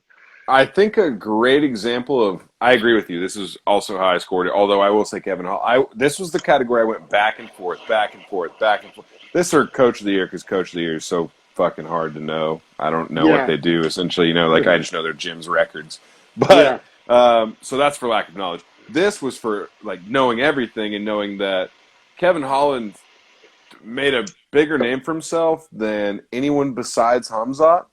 And I wanted to lean Holland only because he's fought better people and had more wins. But then it's like Hamzat fights 2 different weights, fights whenever you want him to fight. And also, here was what decided it for me. When I can look up his name in my GIF keyboard and I can find the Hamzat train with his face on it. There were more. There were Smash Brother. There were so many. Yeah, you're right. Like the dude's become an internet sensation as much as he is a fighting sensation. Yeah, and even like, and he has the haters too. Like I feel like part of like the hype train is haters, and like Kevin Holland's essentially won over all his haters, which is a huge accomplishment. Which is why we gave him Fighter of the Year. But like Hamzat has that. It reminds me a lot of the McGregor rise. Like you either love him or you hate him, but you know his name. And the haters, they call him Rat Lip, and they say he hasn't beat anybody. And then the fanboys in the stands are on the other side saying that he's going to be a 2-division champ maybe. And I feel like there's not a lot of middle ground on Hamzat. He's polarizing. He's man. if he beats Edwards in his first main event, I think at that point he becomes like an official like pay-per-view like draw, and Oh like yeah, and becomes like a cash cow of the UFC. And I don't know. Like I said, Breakout. Like when I think Breakout, I think Hamza. Like I don't know the hype train, the merch, the sayings. You know what's so crazy is they both cut amazing interviews too. Like Kevin Holland cuts amazing clips after fights talking shit, like when he was talking shit to Izzy and stuff. But then also Hamzat cuts amazing clips too, where they ask him, when do you want to fight again? He says, you give me 15 minutes, I smash anybody. It's like, that's an amazing audio soundbite. The soundbite sounds amazing. Exactly. He sounds like a Russian bad guy from like an action movie. Like when he's talking. The fact that he says smash like smish is amazing. Yeah, it's marketable. It's just one of those things that he didn't set out to be marketable. It's not gimmicky. It's just how he talks, but it's just like he has that it factor, man. It is what it is. That usually drives people nuts when people have it, but he has it, and I'm not going to sit here and take that away from him. I'm a big Hamzat fan. Yeah, I just think he embodies Breakout Fight of the Year better than anybody. But like, shout out to the other guys on that list. A great category of fighters. But yeah, Hamzat, to me, that was one of my quickest decisions. Like I just scrolled through the list and was like, oh, yep, Hamzat. For me, it was like, it's definitely Kevin Holland. And then when I was making the list, I was like, oh no, it's Hamzat. And then I like started thinking about the two. I went back and I looked at all like the stuff they've done and like social media presence, all that. And I think it's Hamzat. I agree. Yeah, for sure, man. We'll keep it pushing to Commentator of the Year. This is yes, gonna sir. be a fun one, and I think you're gonna be surprised at my answer. I purposefully didn't put any like Anik or Fitzgerald in there because like they do the statistical commentary. What is it? There's color and play-by-play. They're the play-by-play guys. I was going more for the color guys. No, that's that makes sense. So we have Daniel Cormier, great Daniel Cormier. We have the legendary Joe Rogan. We have Paul the Irish Dragon Felder. We have Dominic Cruz, and we have Michael Bisping. I mean, great list, right? 4 great fighters and Joe Rogan. Yeah, no, exactly. They all bring something different. Cormier, I feel like, is that nice balance of fun and knowledge. I feel like he never balances the two. Like, I feel like when Cormier's having fun, it's kind of hacky and bullshitty. And whenever he's getting detailed, it's a little bit boring. I don't feel like he balances that, but he can do both, which not everybody can. Joe Rogan, I feel like, does the opposite. I feel like he balances having fun while being informative at the same time. But sometimes I think Rogan leans too far one way with the fight. I think he'll teeter-totter and kind of sway. I think he sways opinions, of watchers, which I don't like. But I understand, like, he's just being himself. But, like, I don't like that he does that. Which Dominic Cruz does the opposite. Where he won't bias a fight and he'll just call exactly what he sees. But sometimes it's too straight-laced. Yeah, and I don't like Dominic Cruz's how he vibes and meshes with the other commentators. Like, he's thorny. He's thorny. Yes, you know what I mean? Yes. He kind of kills the vibe. He doesn't like roll with the punches and kind of. He's the guy that shows up to the party and everyone's like, "Oh fuck, Dominic's here." Fuck. Yeah, like he's technically good at his job, and I do like how unbiased he is. And he gets into the X's and O's maybe better than any of them.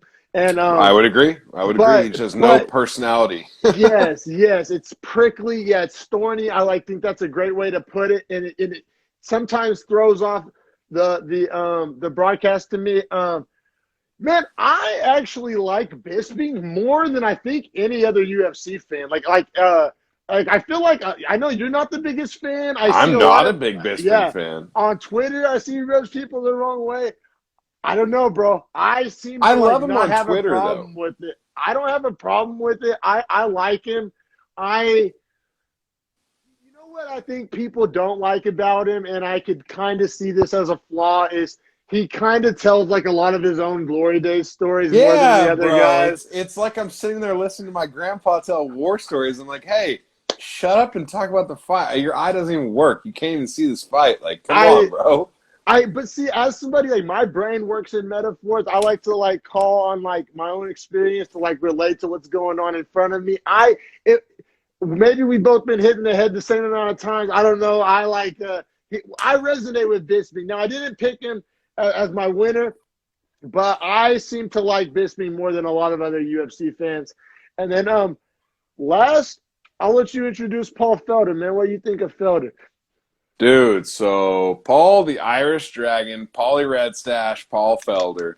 I think he hits the perfect medium of, like, he is relatable to the audience. He calls the fights very well. The one annoying thing he does is he'll start counting groin shots and shit out loud, like fight stoppages, because he hates it.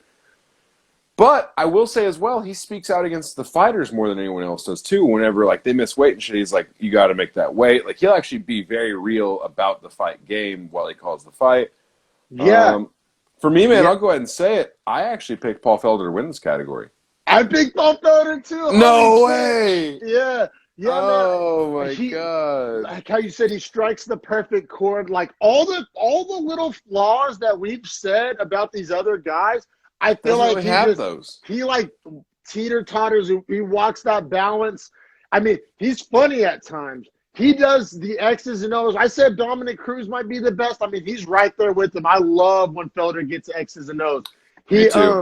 He does talk the behind-the-scenes stuff, but like not too long, like a podcast. He just kind of like drops a jewel or like drops a behind-the-scenes, but then he keeps it pushing. I think he does a good job of like separating commentator Felder from fighter Felder. Like I think Dominic Cruz does an awful job of that. He's just like, oh yeah, I want to beat this guy. And Felder does. I think Felder does a good job of not doing that. Like not comparing himself.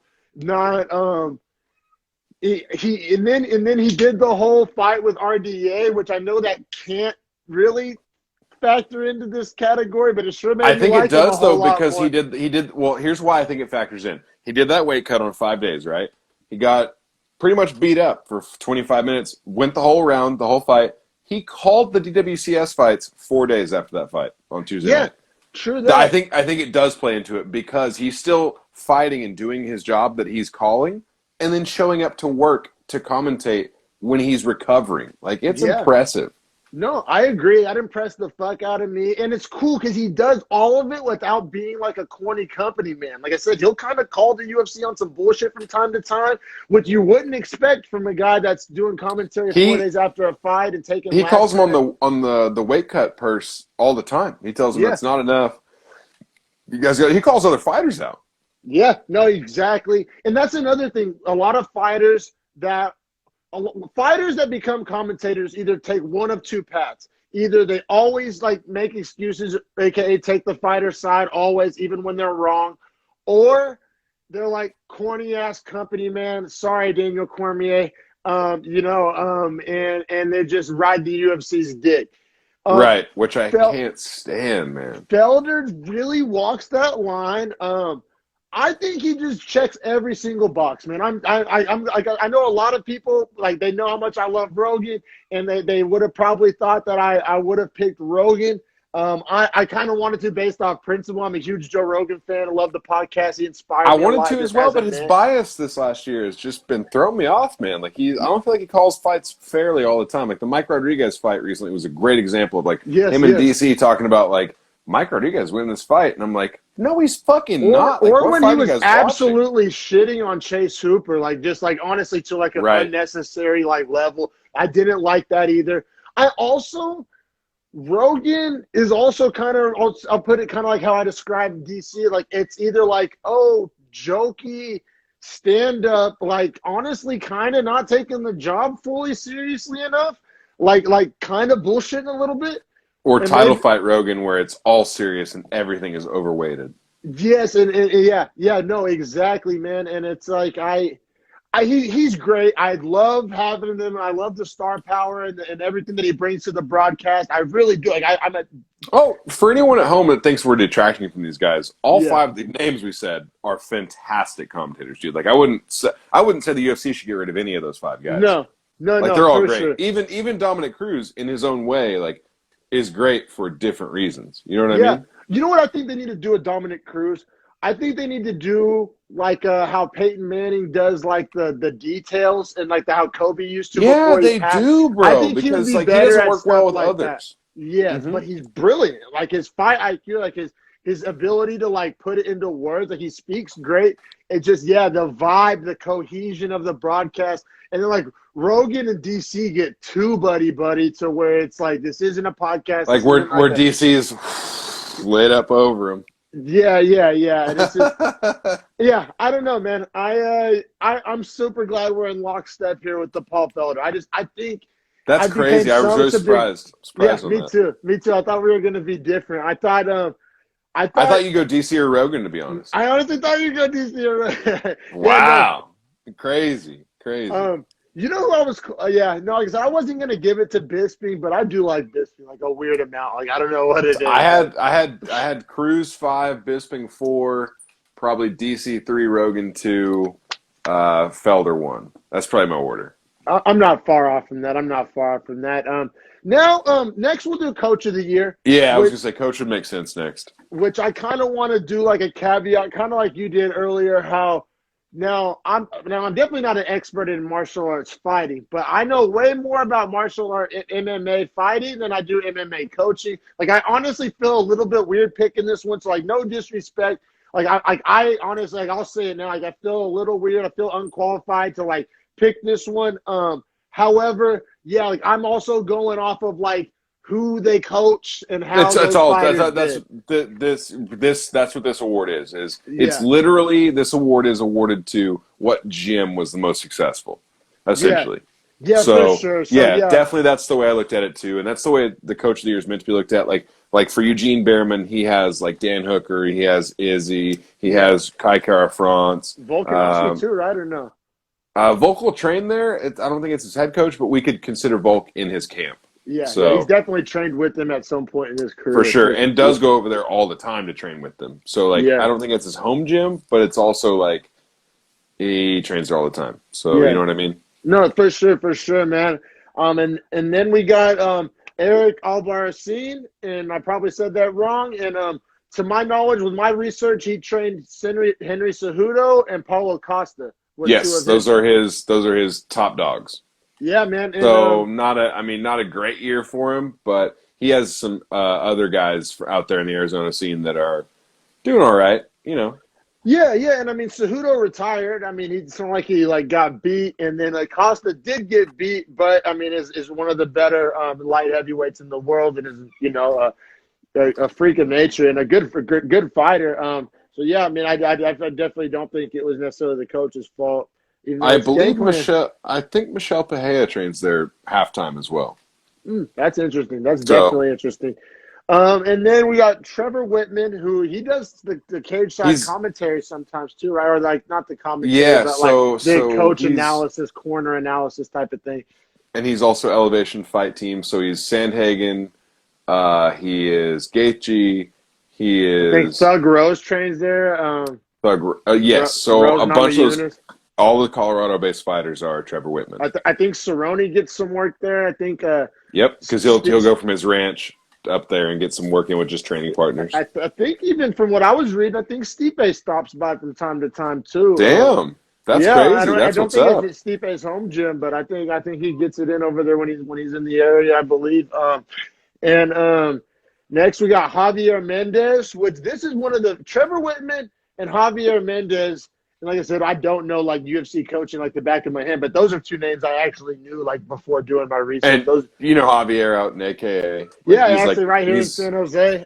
Exactly, yeah. So that's AKA Habib, Daniel Cormier, other good fighters. I don't know if any jump out. Deron Wynn. I mean, just other UFC level guys, and Deron Wynn got a win in his last fight. They have Crutchmer over in Bellator. They have another 85 over in Bellator. So Javier Mendez putting out a lot of good prospects. AKA is a great gym. Yeah, world class for sure. And then last on the list is Andreas Michael, who I believe are they in Switzerland or is that what it? Or so that is Sweden. That is All Stars. All Stars, yeah. So that which is Ilir Latifi, Hamzat, Gustafsson. Yep. and there's another person I can't remember off the top of my head. Also, honorable mentions. Is it to this Islam list. Makhachev? Because doesn't he train with Hamza, or am I tripping? No, Makhachev comes from Eagles MMA, which is Khabib's gym. But Makhachev is also with AKA.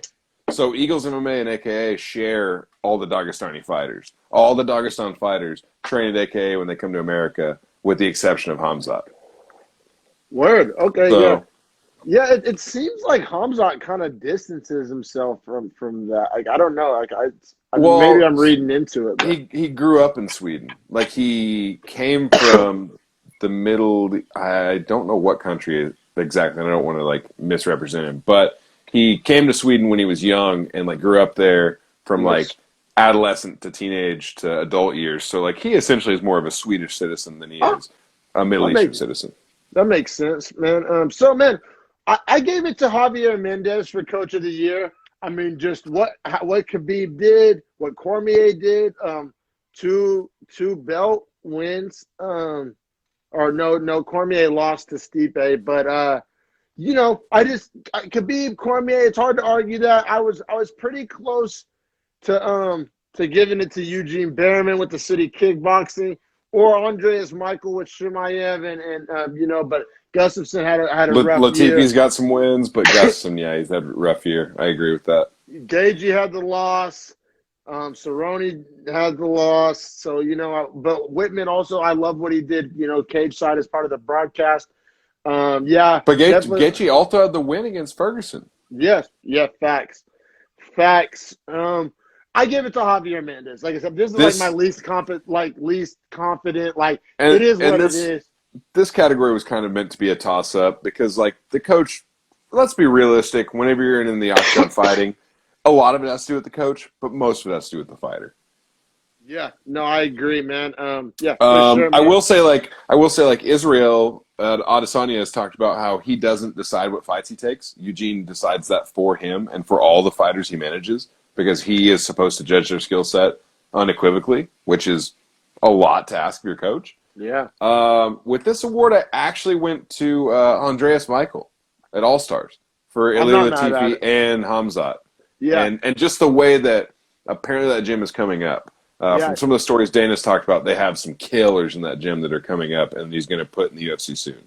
Yeah, man, and just exactly how ready Hamzat was when he got to the big show. Like he's bringing ready UFC products every time. Like, it's not like a Chase Hooper situation where it's like, oh, he's a badass prospect. Thank you. Yes, there's like a lot of growing room and like room for improvement. Like Hamzat came over fucking ready as one could possibly be, which is great. Coaching and preparation go hand in hand, and yeah. You know what? I should put an honorable mention to Fortis MMA. I don't know the coach's name, but Fortis is where Kevin Holland and Jeff Neal both train out of in Dallas, Fort Worth, because they have two gyms, Fort Worth and Dallas. But Fortis has been on the come up this year too. Yeah, they've had a great year. Shout out Philip Snow. I appreciate you watching, buddy. And yeah, man, we'll. So do you want to do event of the year and then fight of the year in that order? I think those are the last two categories we got. We got event of the year, fight of the year. Yeah, that's it. Oh, and chin of the year. Okay, word. Yeah, for sure. I didn't write down the chin category. I got them all. Don't worry. Toss them at me. I'll make a selection live on there. You're gonna know. You know him. Don't worry. It's Anthony Smith versus Glover Teixeira, getting the teeth knocked out of his face. Let's do it. Let's do chin of the year next. Let's just go ahead and hop in. Yeah, I mean, because I think event should be probably second to last, and then we'll do fight of the year last. So chin of the year, we got Anthony Smith getting his teeth literally knocked out of his head against Glover Teixeira. Now, granted, I want everyone to know, when we say chin of the year, they don't have to win the fight to have the chin. They need to survive the fight, or at least literally eat shots that no other human should be able to eat. That is what determines your chin. It's not a heart, it's chin. Like, it's how much you can eat. Dan Hooker versus Dustin Poirier. Dan Hooker being the nomination there. Yeah. Hooker ate brutal shots. Shane Burgos versus Josh Emmett. Yeah. Which will have both those last two fights that I just said do have a place in fight of the year talks as well. Shane Burgos' chin's gross.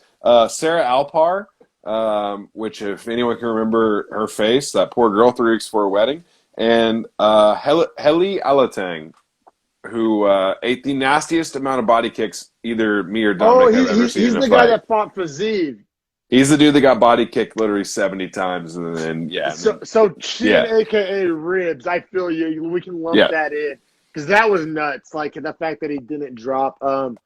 Yeah, so we'll start with Alatang, I guess. That's a good guy to lead in on. Because I don't think either of us have him winning necessarily, but his toughness is insanity. Yeah, and if there was like a separate category for ability like to do ribs. body shots, like he would win. He would win. So like honorable mention there. I'm glad you included him. What's the next name? Sarah Alpar.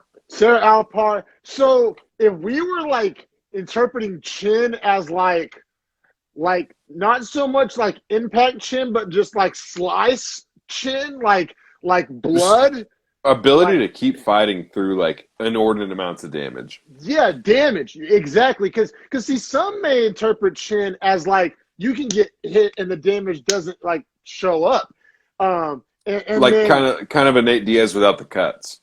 Or like honestly, like Burgos. Burgos is a great example. Like it's no just scar tissue and oh god. Like what's more valuable, like the tank that gets shot and they don't go through, or the tank that it can go through but it still rolls even after it keeps getting shot? Like I will say, out of all these candidates, Smith's the only guy that fights at 205. No one else is above 155 for their weight class. That can factor in. So we had Alpar, right? That was Alpar's face. That was just an absolute bloody. Like literally looked like a horror movie. Like looked like she got attacked by a fucking puma. Shout out Oklahoma, Sarah Alpar. Sarah Alpar, yeah. Not a great category for it, but you know. Yeah, no doubt. And then who's next?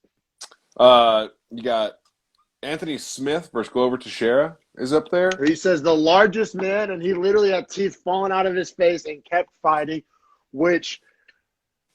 Some can interpret that as Chin, or like that's almost fringing into like Tony Ferguson's Psycho territory more so than Chin. Like that. You know that hurts. That hurts my face when I hear that like his teeth are getting knocked out. Like my whole face is actually like. Oh. I think. What do you think? What do you think harder to watch, that or the Alpar fight?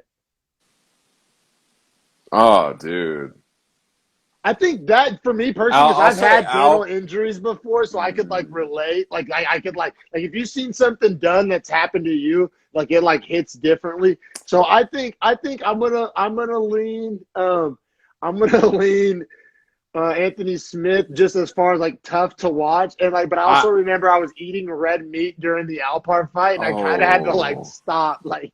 Wow! Because there was so much blood. Yeah, so it was the Alpar fight I couldn't watch twice because it was so hard for me to watch. Like because I just thought because I've been hitting my nose and like it's a little misshapen, right? So like I know what that's like too. Yeah. And like that's what I was thinking about, but like you said with the dental injuries, like relates the same.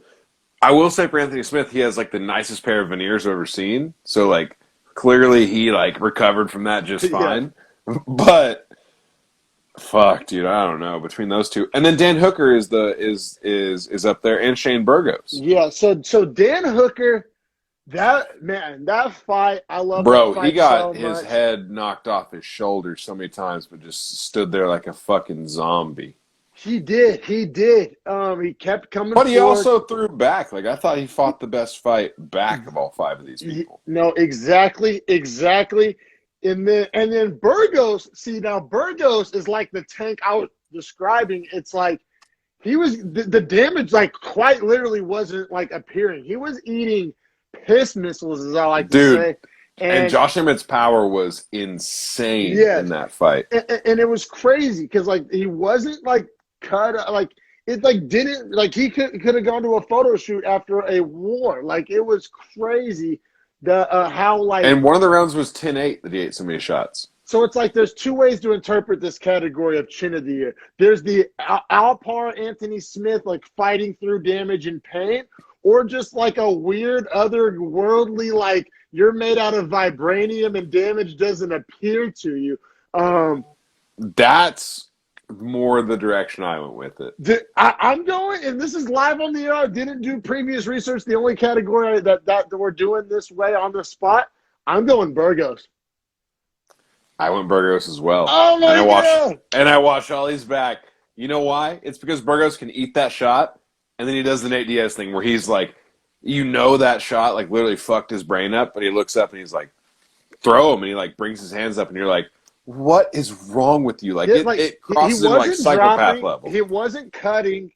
It wasn't like the He was swelling throwing wasn't hard even that shots bad. back. Like it just like the damage wasn't appearing, and it wasn't like it was like a strawweight women's fight or like I mean, like he was fighting Emmett, and Emmett was winging insane power punches from the hip, like and just landing as clean as you could land, and Burgos just fucking all right, like it was, dude, if you saw that in the parking lot, you'd be scared because that guy wasn't going down, not because he's getting hit. You'd be scared because you'd be like, what is happening? Meth? Like, yeah, like what drugs are keeping this man's brain on? No, and then there's like the thing, like if you watch that in an action movie, you would be like rolling your eyes, like, yeah, You'd be right. like, I oh, watch come UFC all the on. time, and that would drop somebody. Like it was insane the shots he was eating. So like I said, like I personally would rather have the tank that the missile bounces off of as opposed to the tank that keeps rolling after it explodes. And I feel like True. Anthony Smith and Alpar were like their ability to fight through damage was just like honestly, like my brain had like trouble computing it. And then there was some, and then like I said, Hooker was a close second probably. But He's like the closest to Burgos out of this whole list, or Alatang, because Alatang never dropped his defense on his face. True. And then, but also, like when I think of the Hooker fight, I think of his offense in that fight. So it's Me like, too, landing hard big shots on Poirier. On Poirier. So it's crazy. I lean Burgos when I was watching that Burgos fight back, because that fight's in the fight of the year category, and when I was watching that back, I literally was like smiling, laughing, chuckling, jaw dropping, like it was like it didn't seem real. It was so amazing. It was so amazing. Now, like, and we'll get into it real soon. But like, there's some things that hold it back a little bit in the fight of the year category. But as far as chin of the year, I'm actually so glad you put that category, because like that fight deserved something. And Burgos, I'm giving Burgos chin of the year. That was just his ability to eat damage, not eat damage, like eat it without taking damage. It was weird and like otherworldly. That's a Beefy Boys Prime Cut award, by the way, for people at home. There's no other Chin of the Year award they give out from the other shows. So that one was ours originally. Yeah. Shout out to you on that. I'm not taking credit for that. Great idea, brother. Great nominees. Thank you. And I love the category. Yeah, only getting. I think it's fun, right? Because like when you watch fights, like at the end of the year, if I told you 5 guys, you go back and you can watch them get literally beat to death, but they don't quit, you'd be like, okay, I'll turn it on. And if you watch the Burgos Emmett fight, as that's a fight of the year candidate, you're going to be a fan of the UFC by the time you watch that fight. I think the Burgos Emmett fight is what like low key birthed prelims McGee, or it was like, because that was early on. It was early. Like that. That's I was like, oh, prelim fights go hard. Well, all right. Speaking of prelims McGee, let's get to event of the year. Let's do it. And I'll be real, I guess got to do a little caveat. Even though I am prelims McGee, I mainly factored in the star power and top end of the main card when doing event of the year. That's what sold on the card. You know what I mean? Like I get that like for instance, the nominees are UFC 250 or 249, 250, 251, 252, and 256. And that sounds ridiculous because I listed 4 consecutive UFC pay-per-views. But when you look back at them, they were all fantastic. And it's like 248, 247, and anything between 52 and 56 didn't hold a candle to the other 5. Bro, it made me feel so much better when I read your nominees. Because I remember I would come through on Beefy Boys like every week and I'd be like, dude, was this the best card of the year? And it got to the point where I was like getting self-conscious of it. I'm like, God, I'm going to seem like a fucking dumbass if every week I just say it's the best card of the year. But then I go back and I look and I'm like vindicated. I feel so good right now. Yeah. I wasn't just being a dramatic little fuck. These are legit. Week, or every month, every pay-per-view. Yeah. In my opinion, best cards of the year as far as like overall impact on the fighting world, how the fights happened, what events were contained within the co-main main. For 251's case, the trio, like there's a whole bunch of shit. All right, so this one I actually went the extra mile and did a 1 through 5 ranking. Oh, okay. Let's start at 5. Let's start at 5 for you. Yeah, cool. Cool word. So 5, and like I said, I honestly hope this opens up more opportunity for disagreement and debate, because we've just been stroking each other off for the past hour and a half. But all right. So number 5, I put 250, because that was Me too. That was the God damn it, me too. God damn it, fucking nice strokes, buddy. They're feeling great. That's Aljamain Sandhagen. That's Nunes O'Malley. Spencer and O'Malley Wineland and hold on. Yes, my bad. I was going off memory on those. Oh man, nicely done, sir. Aljamain Sterling versus Sandhagen. Now that's super quick, which fucking sucks because I want to see it run back. Yeah, no, and I can see Sandhagen getting a shot at the belt once Aljamain gets the belt from Jan. So I think Sandy should get it. Because he's been on a tear since that fight. And then O'Malley Wineland, I put that on there because that's the fight that kind of like launched the rocket ship. Am I right? I will be honest. It was between Wineland, O'Malley, and Chaos Williams, Abdul Razak Al Hassan for that spot on the list of knockout. Like they were both literally teetering on that spot. Yeah. So that's the fight, and I'll be real, and I want to hear. I bit hook, line, and sinker on the O'Malley bandwagon. I still, rooting for him, but obviously I'm still on his train, bro. I think the loss to Cheeto Vera was very much a fluke. Like I'm not gonna be an asshole and say that Cheeto didn't win that by kicking him in the legs and shit.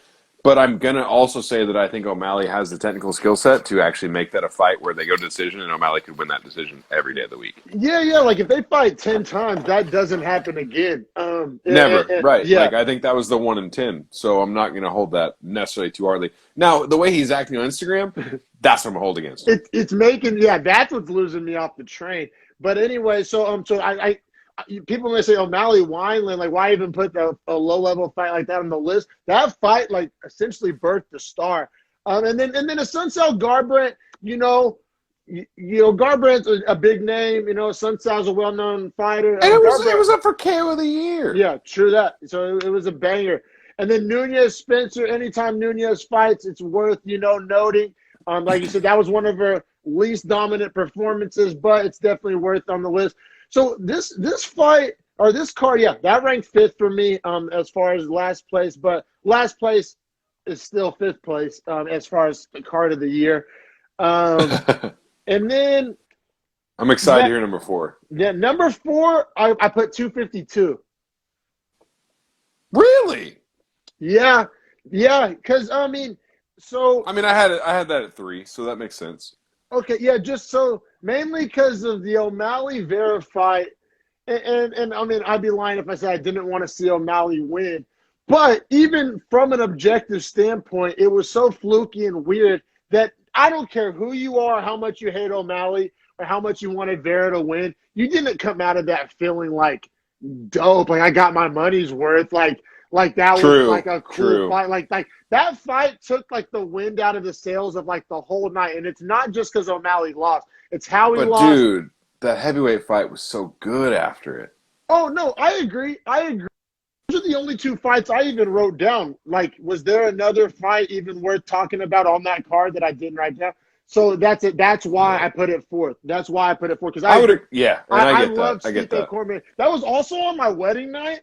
And I was insanely fucked up. Like I literally. That was that Maker's 46, right? Yeah, I drank almost an entire bottle of Maker's 46 and died the next day. I was literally throwing up on the whole 4-hour car drive from Tahoe to San Jose, and then I got here. And my wife had to air up an air mattress and put it on the back porch so I could get some air. Because I got back in our room, it was like 95 degrees because there's no air conditioning and the sun hits the side of the house. Been baking for like a week straight.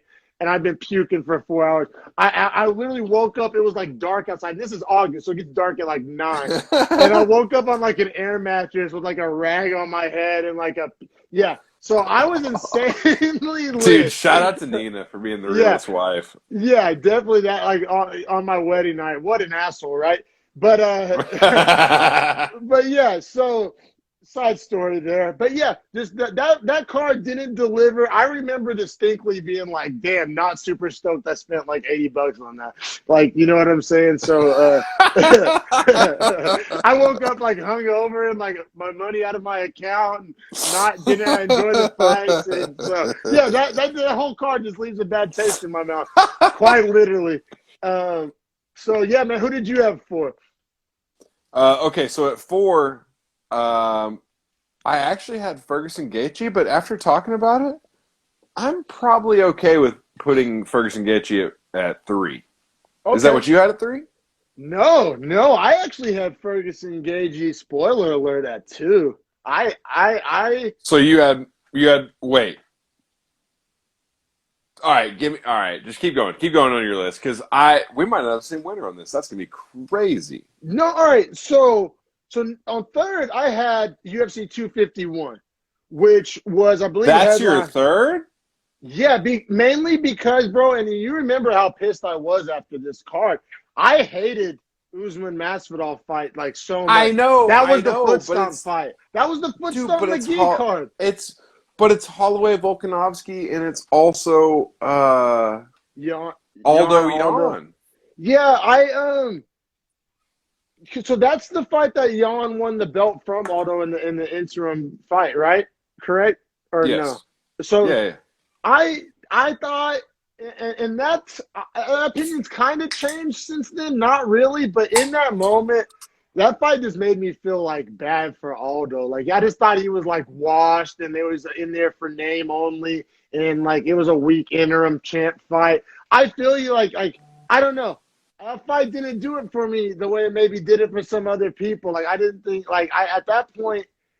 Like I said, and some people think that Aldo's like redeemed himself in the fight since then. I mean, he's looked okay. I think that was like the start of just Aldo not being like an elite name anymore. That was more, and I'm not like the biggest Jan guy. Like I think that like Aljamain Sterling's gonna beat him and take the belt from him. Okay, so that's fair. And it was interim. I don't know. Like I said, it just didn't kind of hold water the way that it maybe did on paper or should have. I don't know. I didn't resonate with me. And then Volkanovsky Holloway, now that's where I understand the controversy coming in and where you want to rank it higher. That was an amazing fight. And then, like you said, though, we both kind of thought Holloway won it, and they got robbed. So like that kind of always like leaves a weird taste. Yeah, that's like a bad taste. It's a bad taste. And like Aldo took an ass beating, and then you have fucking Usman being Usman and doing the thing. The foot stomp fest. It was literally like 5 rounds of foot stomp. And I just hated it. That's I mean, I hate it from a visual perspective, but it's also like a dominance perspective of like it's like a defensive matchup, right? Whenever you watch Alabama beat LSU or LSU beat Alabama 9-6, it's like that's boring as shit. I'm but not like, hating it was all on it. technique. But as far as you want me to give it an award, hell no. Like you know what I'm saying? Like get your win. Yeah. Like in the octagon, zero problems with it. But right now, me giving an award for my favorite card of the year, get the fuck out of here. So yeah, I put that at 3. I don't know, did I convince you on that one too? Am I lawyering up over here? No, I had that one at 2. You had that one at 2. Yeah, I'm still gonna keep it at 2. So my next is 249 Gaethje Ferguson, and that was your 3rd. So it still makes sense to do that one next. And we agree on the winner still. Yes, we do. Yeah, which I'm happy about. Crazy. Our order's out of line, but our winner's still the same. Yeah, that's why I wanted to do the order on these. I feel like it'll give us more to talk about, or give us something to finally disagree on a little bit. But man, the Gaethje Ferguson fight was epic. Just, I mean, you know, almost was on the fight of the year. What a fight, dog! Like, and you know what's crazy is I talk to casuals that I work with, or just in general, and they talk about how. And this makes me mad, man. But talk about how Ferguson looked bad in this fight versus Gaethje, right? This is like no, he didn't. Yeah, you could say this is like when the last time he looked good. Like, if you go back and look at like the numbers of strikes landed, or like just in general, if you go back and watch the fight, like you would not think that Tony Ferguson fought a bad fight. You would actually, or you should actually think that Gaethje fought a fantastic fight, and that stylistically, that's how they're going to match up. Yeah, But yeah, like I said, man, like the casuals just they hate on Ferguson because he's lost 2 in a row, and it's like, do you not understand who he's losing to and how he's losing? Like, he broke his goddamn arm in the first round and fought all 3 rounds in the last fight. Like, come on, man. No, I feel you. And this fight is whatever I like took my Gagey belief to a higher level. Like I don't know. I walked out of this fight being like, this Gagey is. I mean, obviously I knew who he was before that, but I was like, fuck, Gagey is real. It just took him to another level, and it's what got him the Khabib fight. So I think that I'm also factoring that in when I rank it too. Like Gagey, like that fight, like the impact of it, the ramifications of it got Gagey the Khabib fight. Yeah, absolutely. So that I factored that in. Next, we have Ngannou Rosenstrike, which this is how you know I probably can blame Joe Rogan for how much I'm factoring this one, because this was the infamous Ngannou knockout when he snapped Rosenstrike's head back, right? Isn't it? Or no, that's a different. No, you're thinking of Ngannou. You're thinking of Ngannou and Overeem when he pops his head back. This one's the 9-second knockout where he hits him behind the head and just down. He's out. Now I will say this was in my top knockout. This was my top. That was in my top 10 for knockouts of the year. It was in the preliminary category before I whittled it down to 5. And it was just the touch of death, the Ngannou touch of death on full display. It was essentially the first clean shot he landed. It was over. I mean, literally just like 1, 2, 3, 4, and on the 4th one connected, and he was out. Yep. And then Cejudo versus Cruz, that was Cejudo's last fight, right? Oh shit, that was 49, wasn't it? Yeah. So that's also why I put that one too. Because that one probably should be too. Yeah, that was Cejudo's last fight. That's I'm gonna give it 3. I'll move it to 3. All right. So you have it at 2. I have it at 3. Yeah. Oh, get the fuck out of here. So who do you have at 2 then? Because we haven't gotten to your 2. My number 2 would have been the Fight Island trio. Oh, was that 251? Which one was that? Oh, 51. I'm sorry. Yeah, the trio of title fights. I'm sorry. Okay. Yeah. All right. So you have that one at 2 for that reason. The 3 belts on the line. Because there are 3 belts. Yeah, you never get to see 3 championship fights in a night, or when you do, it's super rare, like a UFC 200 or 100. Man, Jan Aldo is a weak ass championship fight. And you think though? Because why? Because Aldo was ranked 5 or 6. Like he beat Moraes in the fight before. Like he should have been ranked 2 or 3. Yeah, well, the ranking and just, bro, like Aldo's not a top 2 bantamweight in the world. Like he won 2 of the first 3 rounds. I don't know. That fight didn't do it for me, and it was an interim belt. And that fight sucks because you watch Aldo get his face beat off in the 5th round. That's what sucks. It sends Aldo out on. Yeah, I get it. And then Usman Masvidal, like. You tell me that you fight enjoyed sucked. That fight sucked. Yeah. So you can't have a sucky fucking headliner on your number 2 rank. I just thought Volkanovsky Holloway was so good, and Jan Aldo was like actually a good fight. Yeah, and I was like, those are my 2 title fights that I cared about. And then the undercard for the rest of it wasn't terrible. All right, man. And then so we do agree on number 1 though, which was UFC 256. Headlined by Figueiredo and Moreno, that insane fight of the year nominee. The out of the domination but still insane fight by Oliveira and Ferguson. And then the knockout of the year candidate, Holland Souza, all from one card. Like, to me, it wasn't that hard to pick one. Dude. Not to mention the Chase Hooper Imanari roll submission. Yes. You have Billy Q versus Gavin Tucker, which was like an all-out great fight. Fiziev beating the shit out of Moicano with the 3-piece knockout. Yeah. You have Swanson submitting Pineda, or TKOing him, finishing him, however you want to say it. Cyril Gahn hitting that crazy elbow on the side of JDS's head and putting him out. And then Dern against Jan Diroba. Like, what a card, man. Like, 10 fights that, like, you can go through all 10 and just be like, all these fights mattered and were super cool. Yeah, and this card had, like, memorable moments. Like, super memorable moments. Like, even some of those other cards with, like, memorable names. like, and I know it was recent, so it's probably just like, yeah, duh, your high ass can't remember far back. But it just like Obviously we can though, because we're talking about all these other events that are way before, like 55, 54, 53 didn't get nominated. And no, good point. And yeah, man, and I just the Oliveira how he dominated Ferguson, and then Ferguson, the hyperextended elbow. Just speaking of elbows, peep that little bruise I got right there. Ooh, skating. Yeah. Let's go. And then bows and knees take a beating in skating. Man, yes they do. And then Holland, like I said, so we got a fight of the year candidate and a knockout of the year candidate, all from the top 3 fights on the card. And then and male fighters of the year were fighting, like yes, two of the 5. Man, yeah, no doubt. And I feel like Oliveira was probably a look on the outside looking in of that list. He had a hell of a year. Wait, was Jimmy Flick's? Oh, that was the card after, wasn't it? I was going to say, if Jimmy Flick's submission was on that same card, then, like, there's no debate. So, yeah, we both agree. UFC 256, card of the year, event of the year. That was amazing. I thoroughly enjoyed it. And like I said, it makes me feel like less of an asshole for coming on the podcast and being like, was this fucking card of the year every time? Because they really were. It was close. You know what I like about the way we rank these is that Moreno Figueiredo was meant to be, like, that's their New Year's Eve pay-per-view, quote-unquote, because it's a little different this year due to scheduling.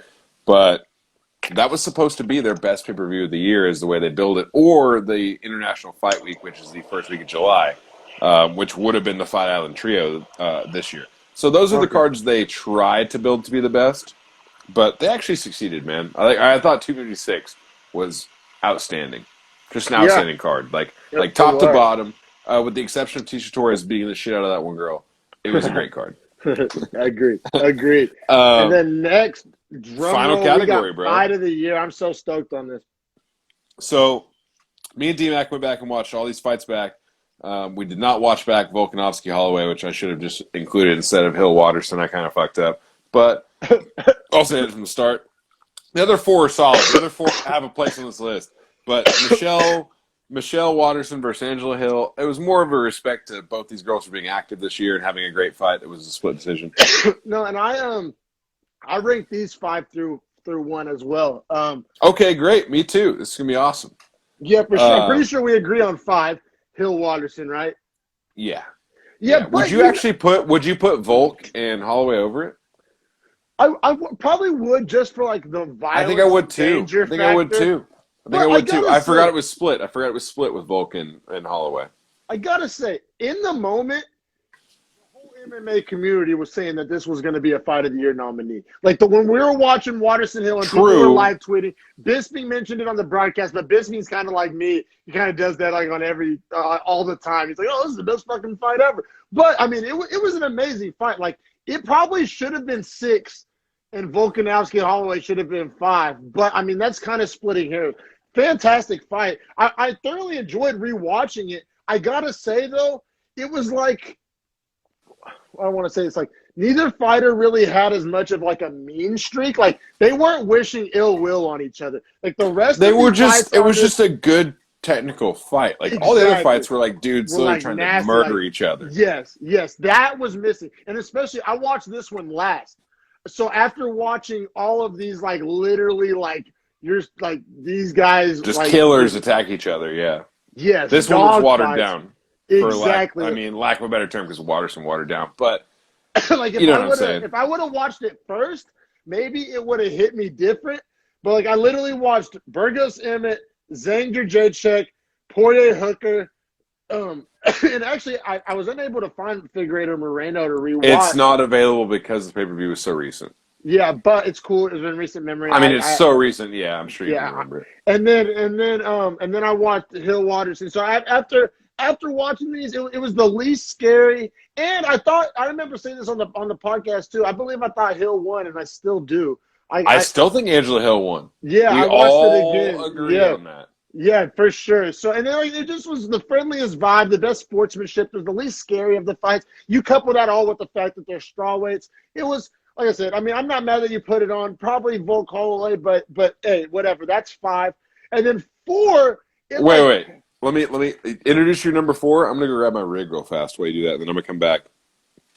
No worries. So 4, and it pained me to do this. It's Shane Burgos versus Josh Emmett. We gave Shane Burgos chin of the year. Me and Harrison agreed on that, and that's a result of this fight and the action that took place in this fight. Both men were eating bombs. Both men were landing bombs. I was saying how it actually pained me to do this, but I thought long and hard on it. Like I was fucked up over this category. I was debating like I was on a jury for fucking death row. I fucking I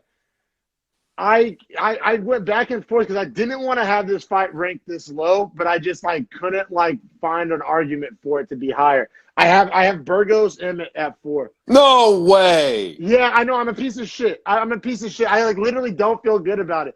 But the other fights just had. It's not number 3 for you. You don't have Poirier Hooker. What is Poirier Hooker for you? All right, we'll get to it. Hold on. Yeah, Tell me. no, I know. Start. You know what? Introduce Emmett and Burgos real fast so I got this lighter. Jesus Christ, I can't believe this. So yeah. Oh, finally getting a little spicy. 2 hours in and we get some disagreement. You know, me and Harrison were. It took 2 hours in, but we finally got a little disagreement, a little spice. But I mean, the final category should be where the spice is held. No doubt. But yeah, no, like so. I mean, I'm not trying to shit on it, but the things working against it, how I have it for, it was the only 3-rounder on of all the fights. Is the only 3-round fight. That's fair. That's fair. There was the least on the line. They were the lowest ranked fight. They're a prelim fight. But so as far as stakes, I guess stakes are why I have it low. Like if I had to summarize into one word why I have it 4, just the stakes. And it's almost not the fight itself, like the action that took place within the bells was top notch. But imagine had to factor in context. Imagine Shane Burgos' stakes when he's undefeated in this fight. No. I acknowledge that, but that's still not a belt. That's still it's true. It's true. Like the other fights on here had like belts or title shots on the line. So like I said, it's all about context. It's all about stakes for me. Is why I had it this low. As far like I'll be real. If I was ranking the fights I had the most fun rewatching, it was 1. It's the most fun fight. It's not the best fight, though. It's not the best fight. It's the most fun fight. It is. I agree with that. I agree with that. So okay, I had a hard time putting it at 4. Like I really didn't want to. I think the story is obvious that Burgos' chin is like invincible in this fight, and he just takes crazy damage. Yeah. Who'd you have at 3 then? At 3, I had Figueiredo Moreno. Salty about that? I can't tell. You're too busy getting high. He's salty. I can't tell if he's red because he's salty or if he's red from the dad. Both. Figueiredo Moreno. Unbelievable. You had that at 3? I have it at 3 mainly because, and I guess this argument could work against me. I didn't like the draw. The draw left a bad flavor in my mouth. But I could that makes it more so fight of the year. I could see the argument for that. It wasn't my fight of the year to spoiler alert, but and I mean it was an amazing fight. I loved it. All of these fights were absolutely amazing. There was a belt on the line. Moreno made the inhuman look human.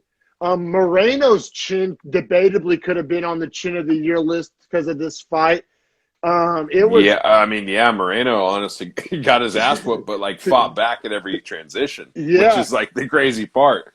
Like it was like us like launching bombs on like Iran and then like shooting back with AKs, but like they shot back enough. Yeah, no, and maybe if there was a heart of the year category, definitely Moreno could have found his way on that list. Another reason why I don't even know if this makes it lower. Like I know we're gonna get a rematch, so it's for like sure. we're gonna. You'd I see think it maybe again. the rematch might be even better. So it's like I don't know. Like it was an absolutely amazing fight. 100% deserved to be on this list, but like they can't all win. Essentially, is what I'm getting at. I was forced to make some tough calls. That's why, like I was so hard. I love the Burgos Emmett fight so much, but I couldn't rank it over Figueiredo Moreno. Like there's Well, just for no me, way I okay, could. so check it out. So for me, Burgos Emmett was 3. And who was your Uh, 4? 4, we're gonna get to it. Figueiredo Moreno was 2.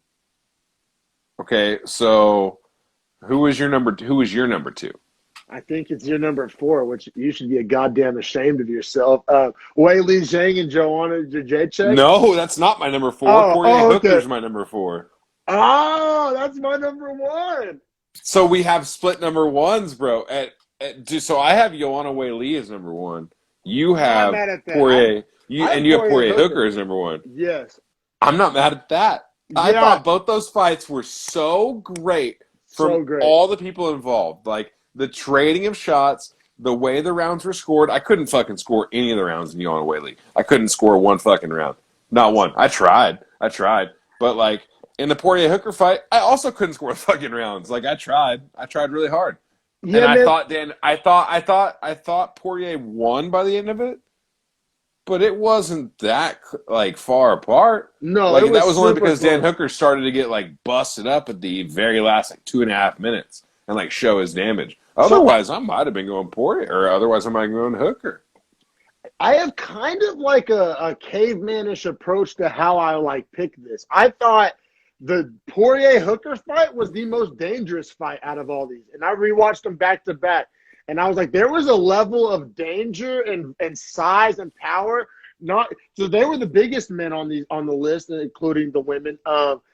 So and they were and True, they do hold the most weight of anyone on here, like physical weight. physical size, and then Hooker's knees added a level of danger that I didn't see in these other fights.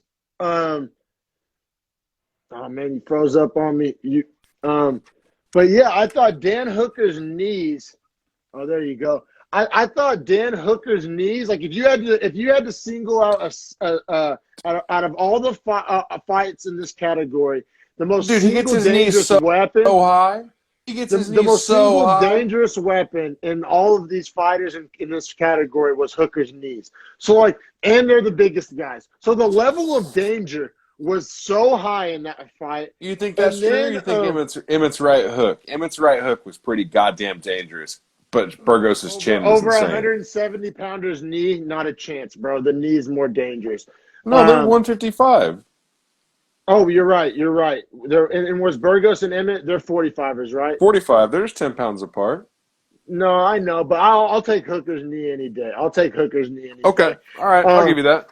And you know what also factored in? He's from a kickboxing gym, so I'm gonna give you credit on that. This is the only fight out of all of these that answered all 3 phases: standing, clinch, and ground.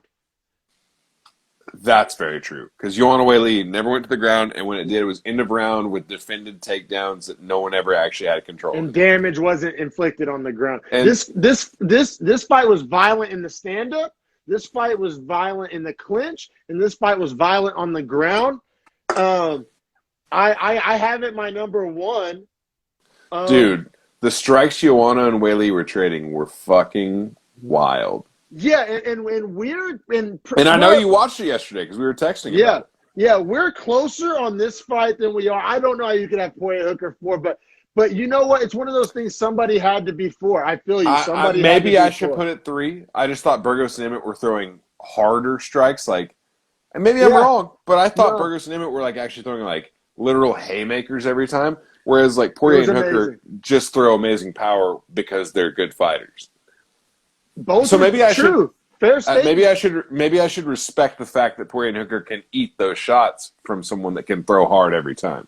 And I don't know. This category was the hardest. Fight, the winner of that fight launched themselves into title contention too. Of course. Poirier so that was on the line. pretty much on that. Like, well, wait. No, yeah, it's where he got He got the now. he got the McGregor shot. He got You the got the McGregor shot. McGregor, which a lot of people would rather have because of the money. I mean, bro, let's be honest. Like Yeah, at the end of the day, when you're 60 and you got 40 mil versus 20 mil, and it's because you fought a Conor fight, not a title fight, you're gonna be happy. yeah, no, for real. So yeah, I just thought I thought the danger and the velocity in that fight was the highest. But the Whaley, let's talk Whaley Joanna. Oh my God, dude, what a fight! Like what there a was fight! a crowd for that fight. There was the last I was crowd. the only one on this list that had a crowd. So I think I it was believe March 7th was the date of that fight. Oh wow. So some people definitely got corona there. Oh, for sure. That's what I'm saying is like our country went into lockdown 5 days later. They Man, so there was the crowd is impossible not to factor in. Adds hype, adds everything that a crowd adds. We all miss it. There was a belt on the line. As far as violence is concerned, literally Zong transformed the shape of Joanna's head, like in that massive hematoma was You know what though, insanely bro? scary. Like I know the hematoma was a focus, but I've watched the fight 3 times now. Zhang's eyes get fucked up. Like her eyes are already a little closed to begin with. No, right, it's not. Don't smile at that. But like by the end of the fight, her right eye is literally shut. No, definitely. It was a violent fight. Man, like this fight was like stressful. Like I don't know, like when I was watching it, I was bro. like the trades were like, out. oh. And Like no girl ever really got rocked. Like Joanna got rocked maybe once, but it really like she was striking back, she threw a hard counter right down the center that connected on one of the times that Whaley thought she was hurt. Well, Like and just the volume was insane. The volume was just something that only strawweight women could provide. Like quite literally, like the physics of it. Like it was like best case scenario of what the strawweight division. Like when they made the strawweight division, it was like they dreamed of like this exact fight, like the volume, but still like the violence and just the activity and just the skill level and the danger level was high. I want to say they threw almost 800 strikes total in the fight between the two of them. Yes, like it was 800 strikes in 25 minutes. Like imagine. Yeah, and you know what? And I think we both agree on this. I think we both agree that like if we were judging it, we would have given it to Joanna. Or do you disagree? I gave 2, 3, and 4 to Joanna. I'm straight with you, bro. Like 1 and 5 away Lee.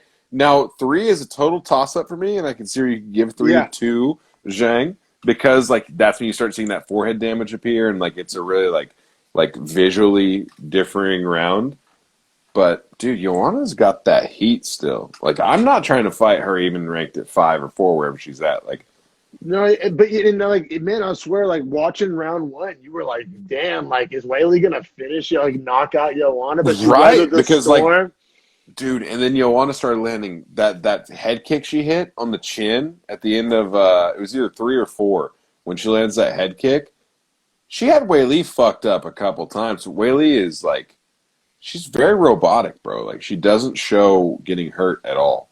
Either way, power she has though is so crazy. For 115, yeah, she's like Figueiredo. She reminds me a lot of Figueiredo. She reminds me of Figueiredo so much. So I had that fight too. You had it 1. I think that both can be agreed that it's an amazing fight, one of the fights of the year. I couldn't rank that any lower than 2.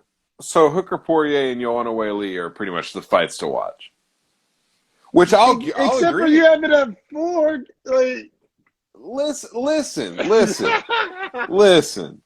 Hooker Poirier's 5 rounds, so it's going to give you more to watch. Like I think Emmett Burgos is more intense, but it's not elongated. 3-round prelim fight, and Burgos gets his ass beat, and it's pretty clear.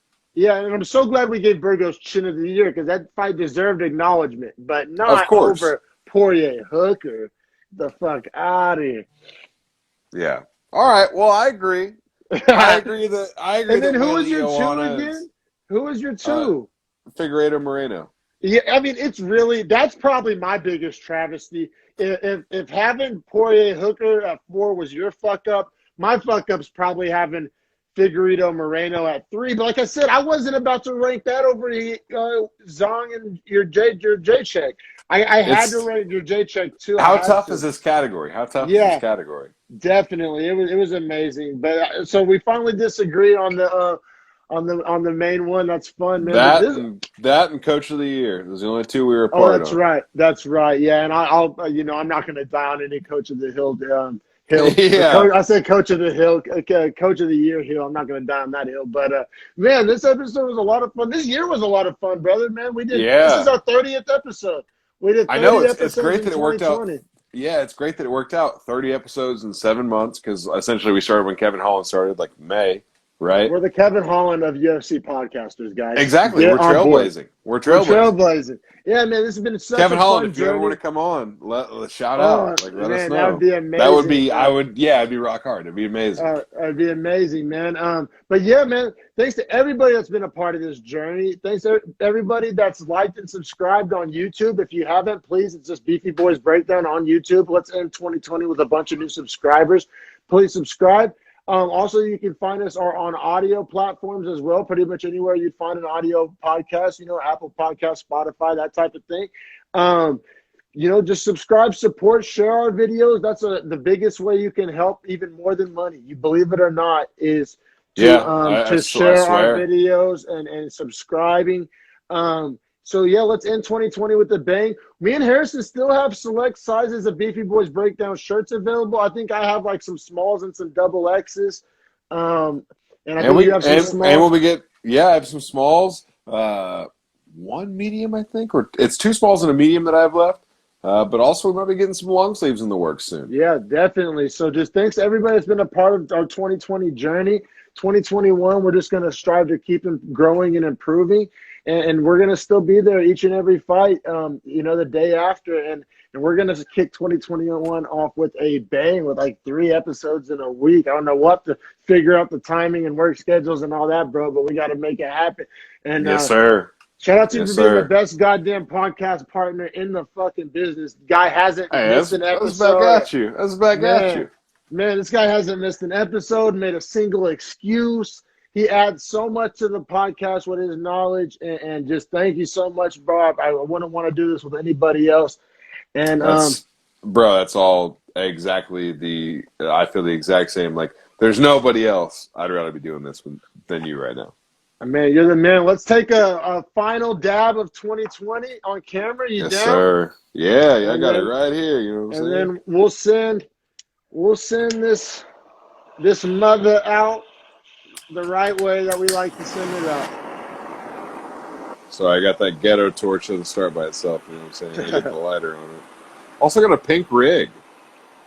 No, that's a sick ass rig, bro. I'm just doing the old Nectar Collector, the silicone. Got this on Amazon. It came in like a heroin kit. Wait, is that silicone? Yeah, it is. Okay, I see with like the titanium nail at the tip. See, I have a titanium nail, but I also like this glass banger. Oh, the glass is better. This is just so much easier. It's like it removes a step. It's like 2 steps instead of 3. Right, yeah, and with a Nectar Collector, like glass would make a whole lot of sense. How many episodes do you think we're going to get in 2021? I'm saying over under 40. Where do you think we're at? Over. You think over? I think over as well. I think over by a lot. There's 52 weeks. And I think over by a lot. Yeah, I think we're going to be – I say high 40s, over 45. I would take the over 45 even. I would take the 50. 50 is where you start getting me over-unders. Yeah, for sure, man. So that'll get us close to 100. And now this train is not stopping, y'all. We're in it for the long haul. Everybody gets in this YouTube game, in this podcast game, and thinks it's going to be overnight. You wake up and you're Joe Rogan and you're Joey Diaz and man, we're in this for the grind. We're grinders. We know it's a long haul. We're here because we love it, and we want to build a real network of fans. We want people that enjoy the podcast and be a part of it and watch it live and subscribe and buy merch and like we'll be a community, and have inside jokes. You can say keep it pushing to your homies, know what it's talking about. Exactly, bro. What I mean? And we're gonna build a real organic network, some real fans, And, you know, shout out to anybody that's been a part of this process. Once again, shout out to Skate Ethiopia. Even though I spit coffee all over your shirt, I still love it. We still have Beefy Boys Breakdown shirts available and new merch coming in 2021. Yes, sir. And, yeah, we're going to wrap up 2020 and wrap up episode 30. Thanks you so much, everybody that watched it. Have a wonderful day and have a wonderful 2021. Peace. Peace 2020. Yep, we out of here.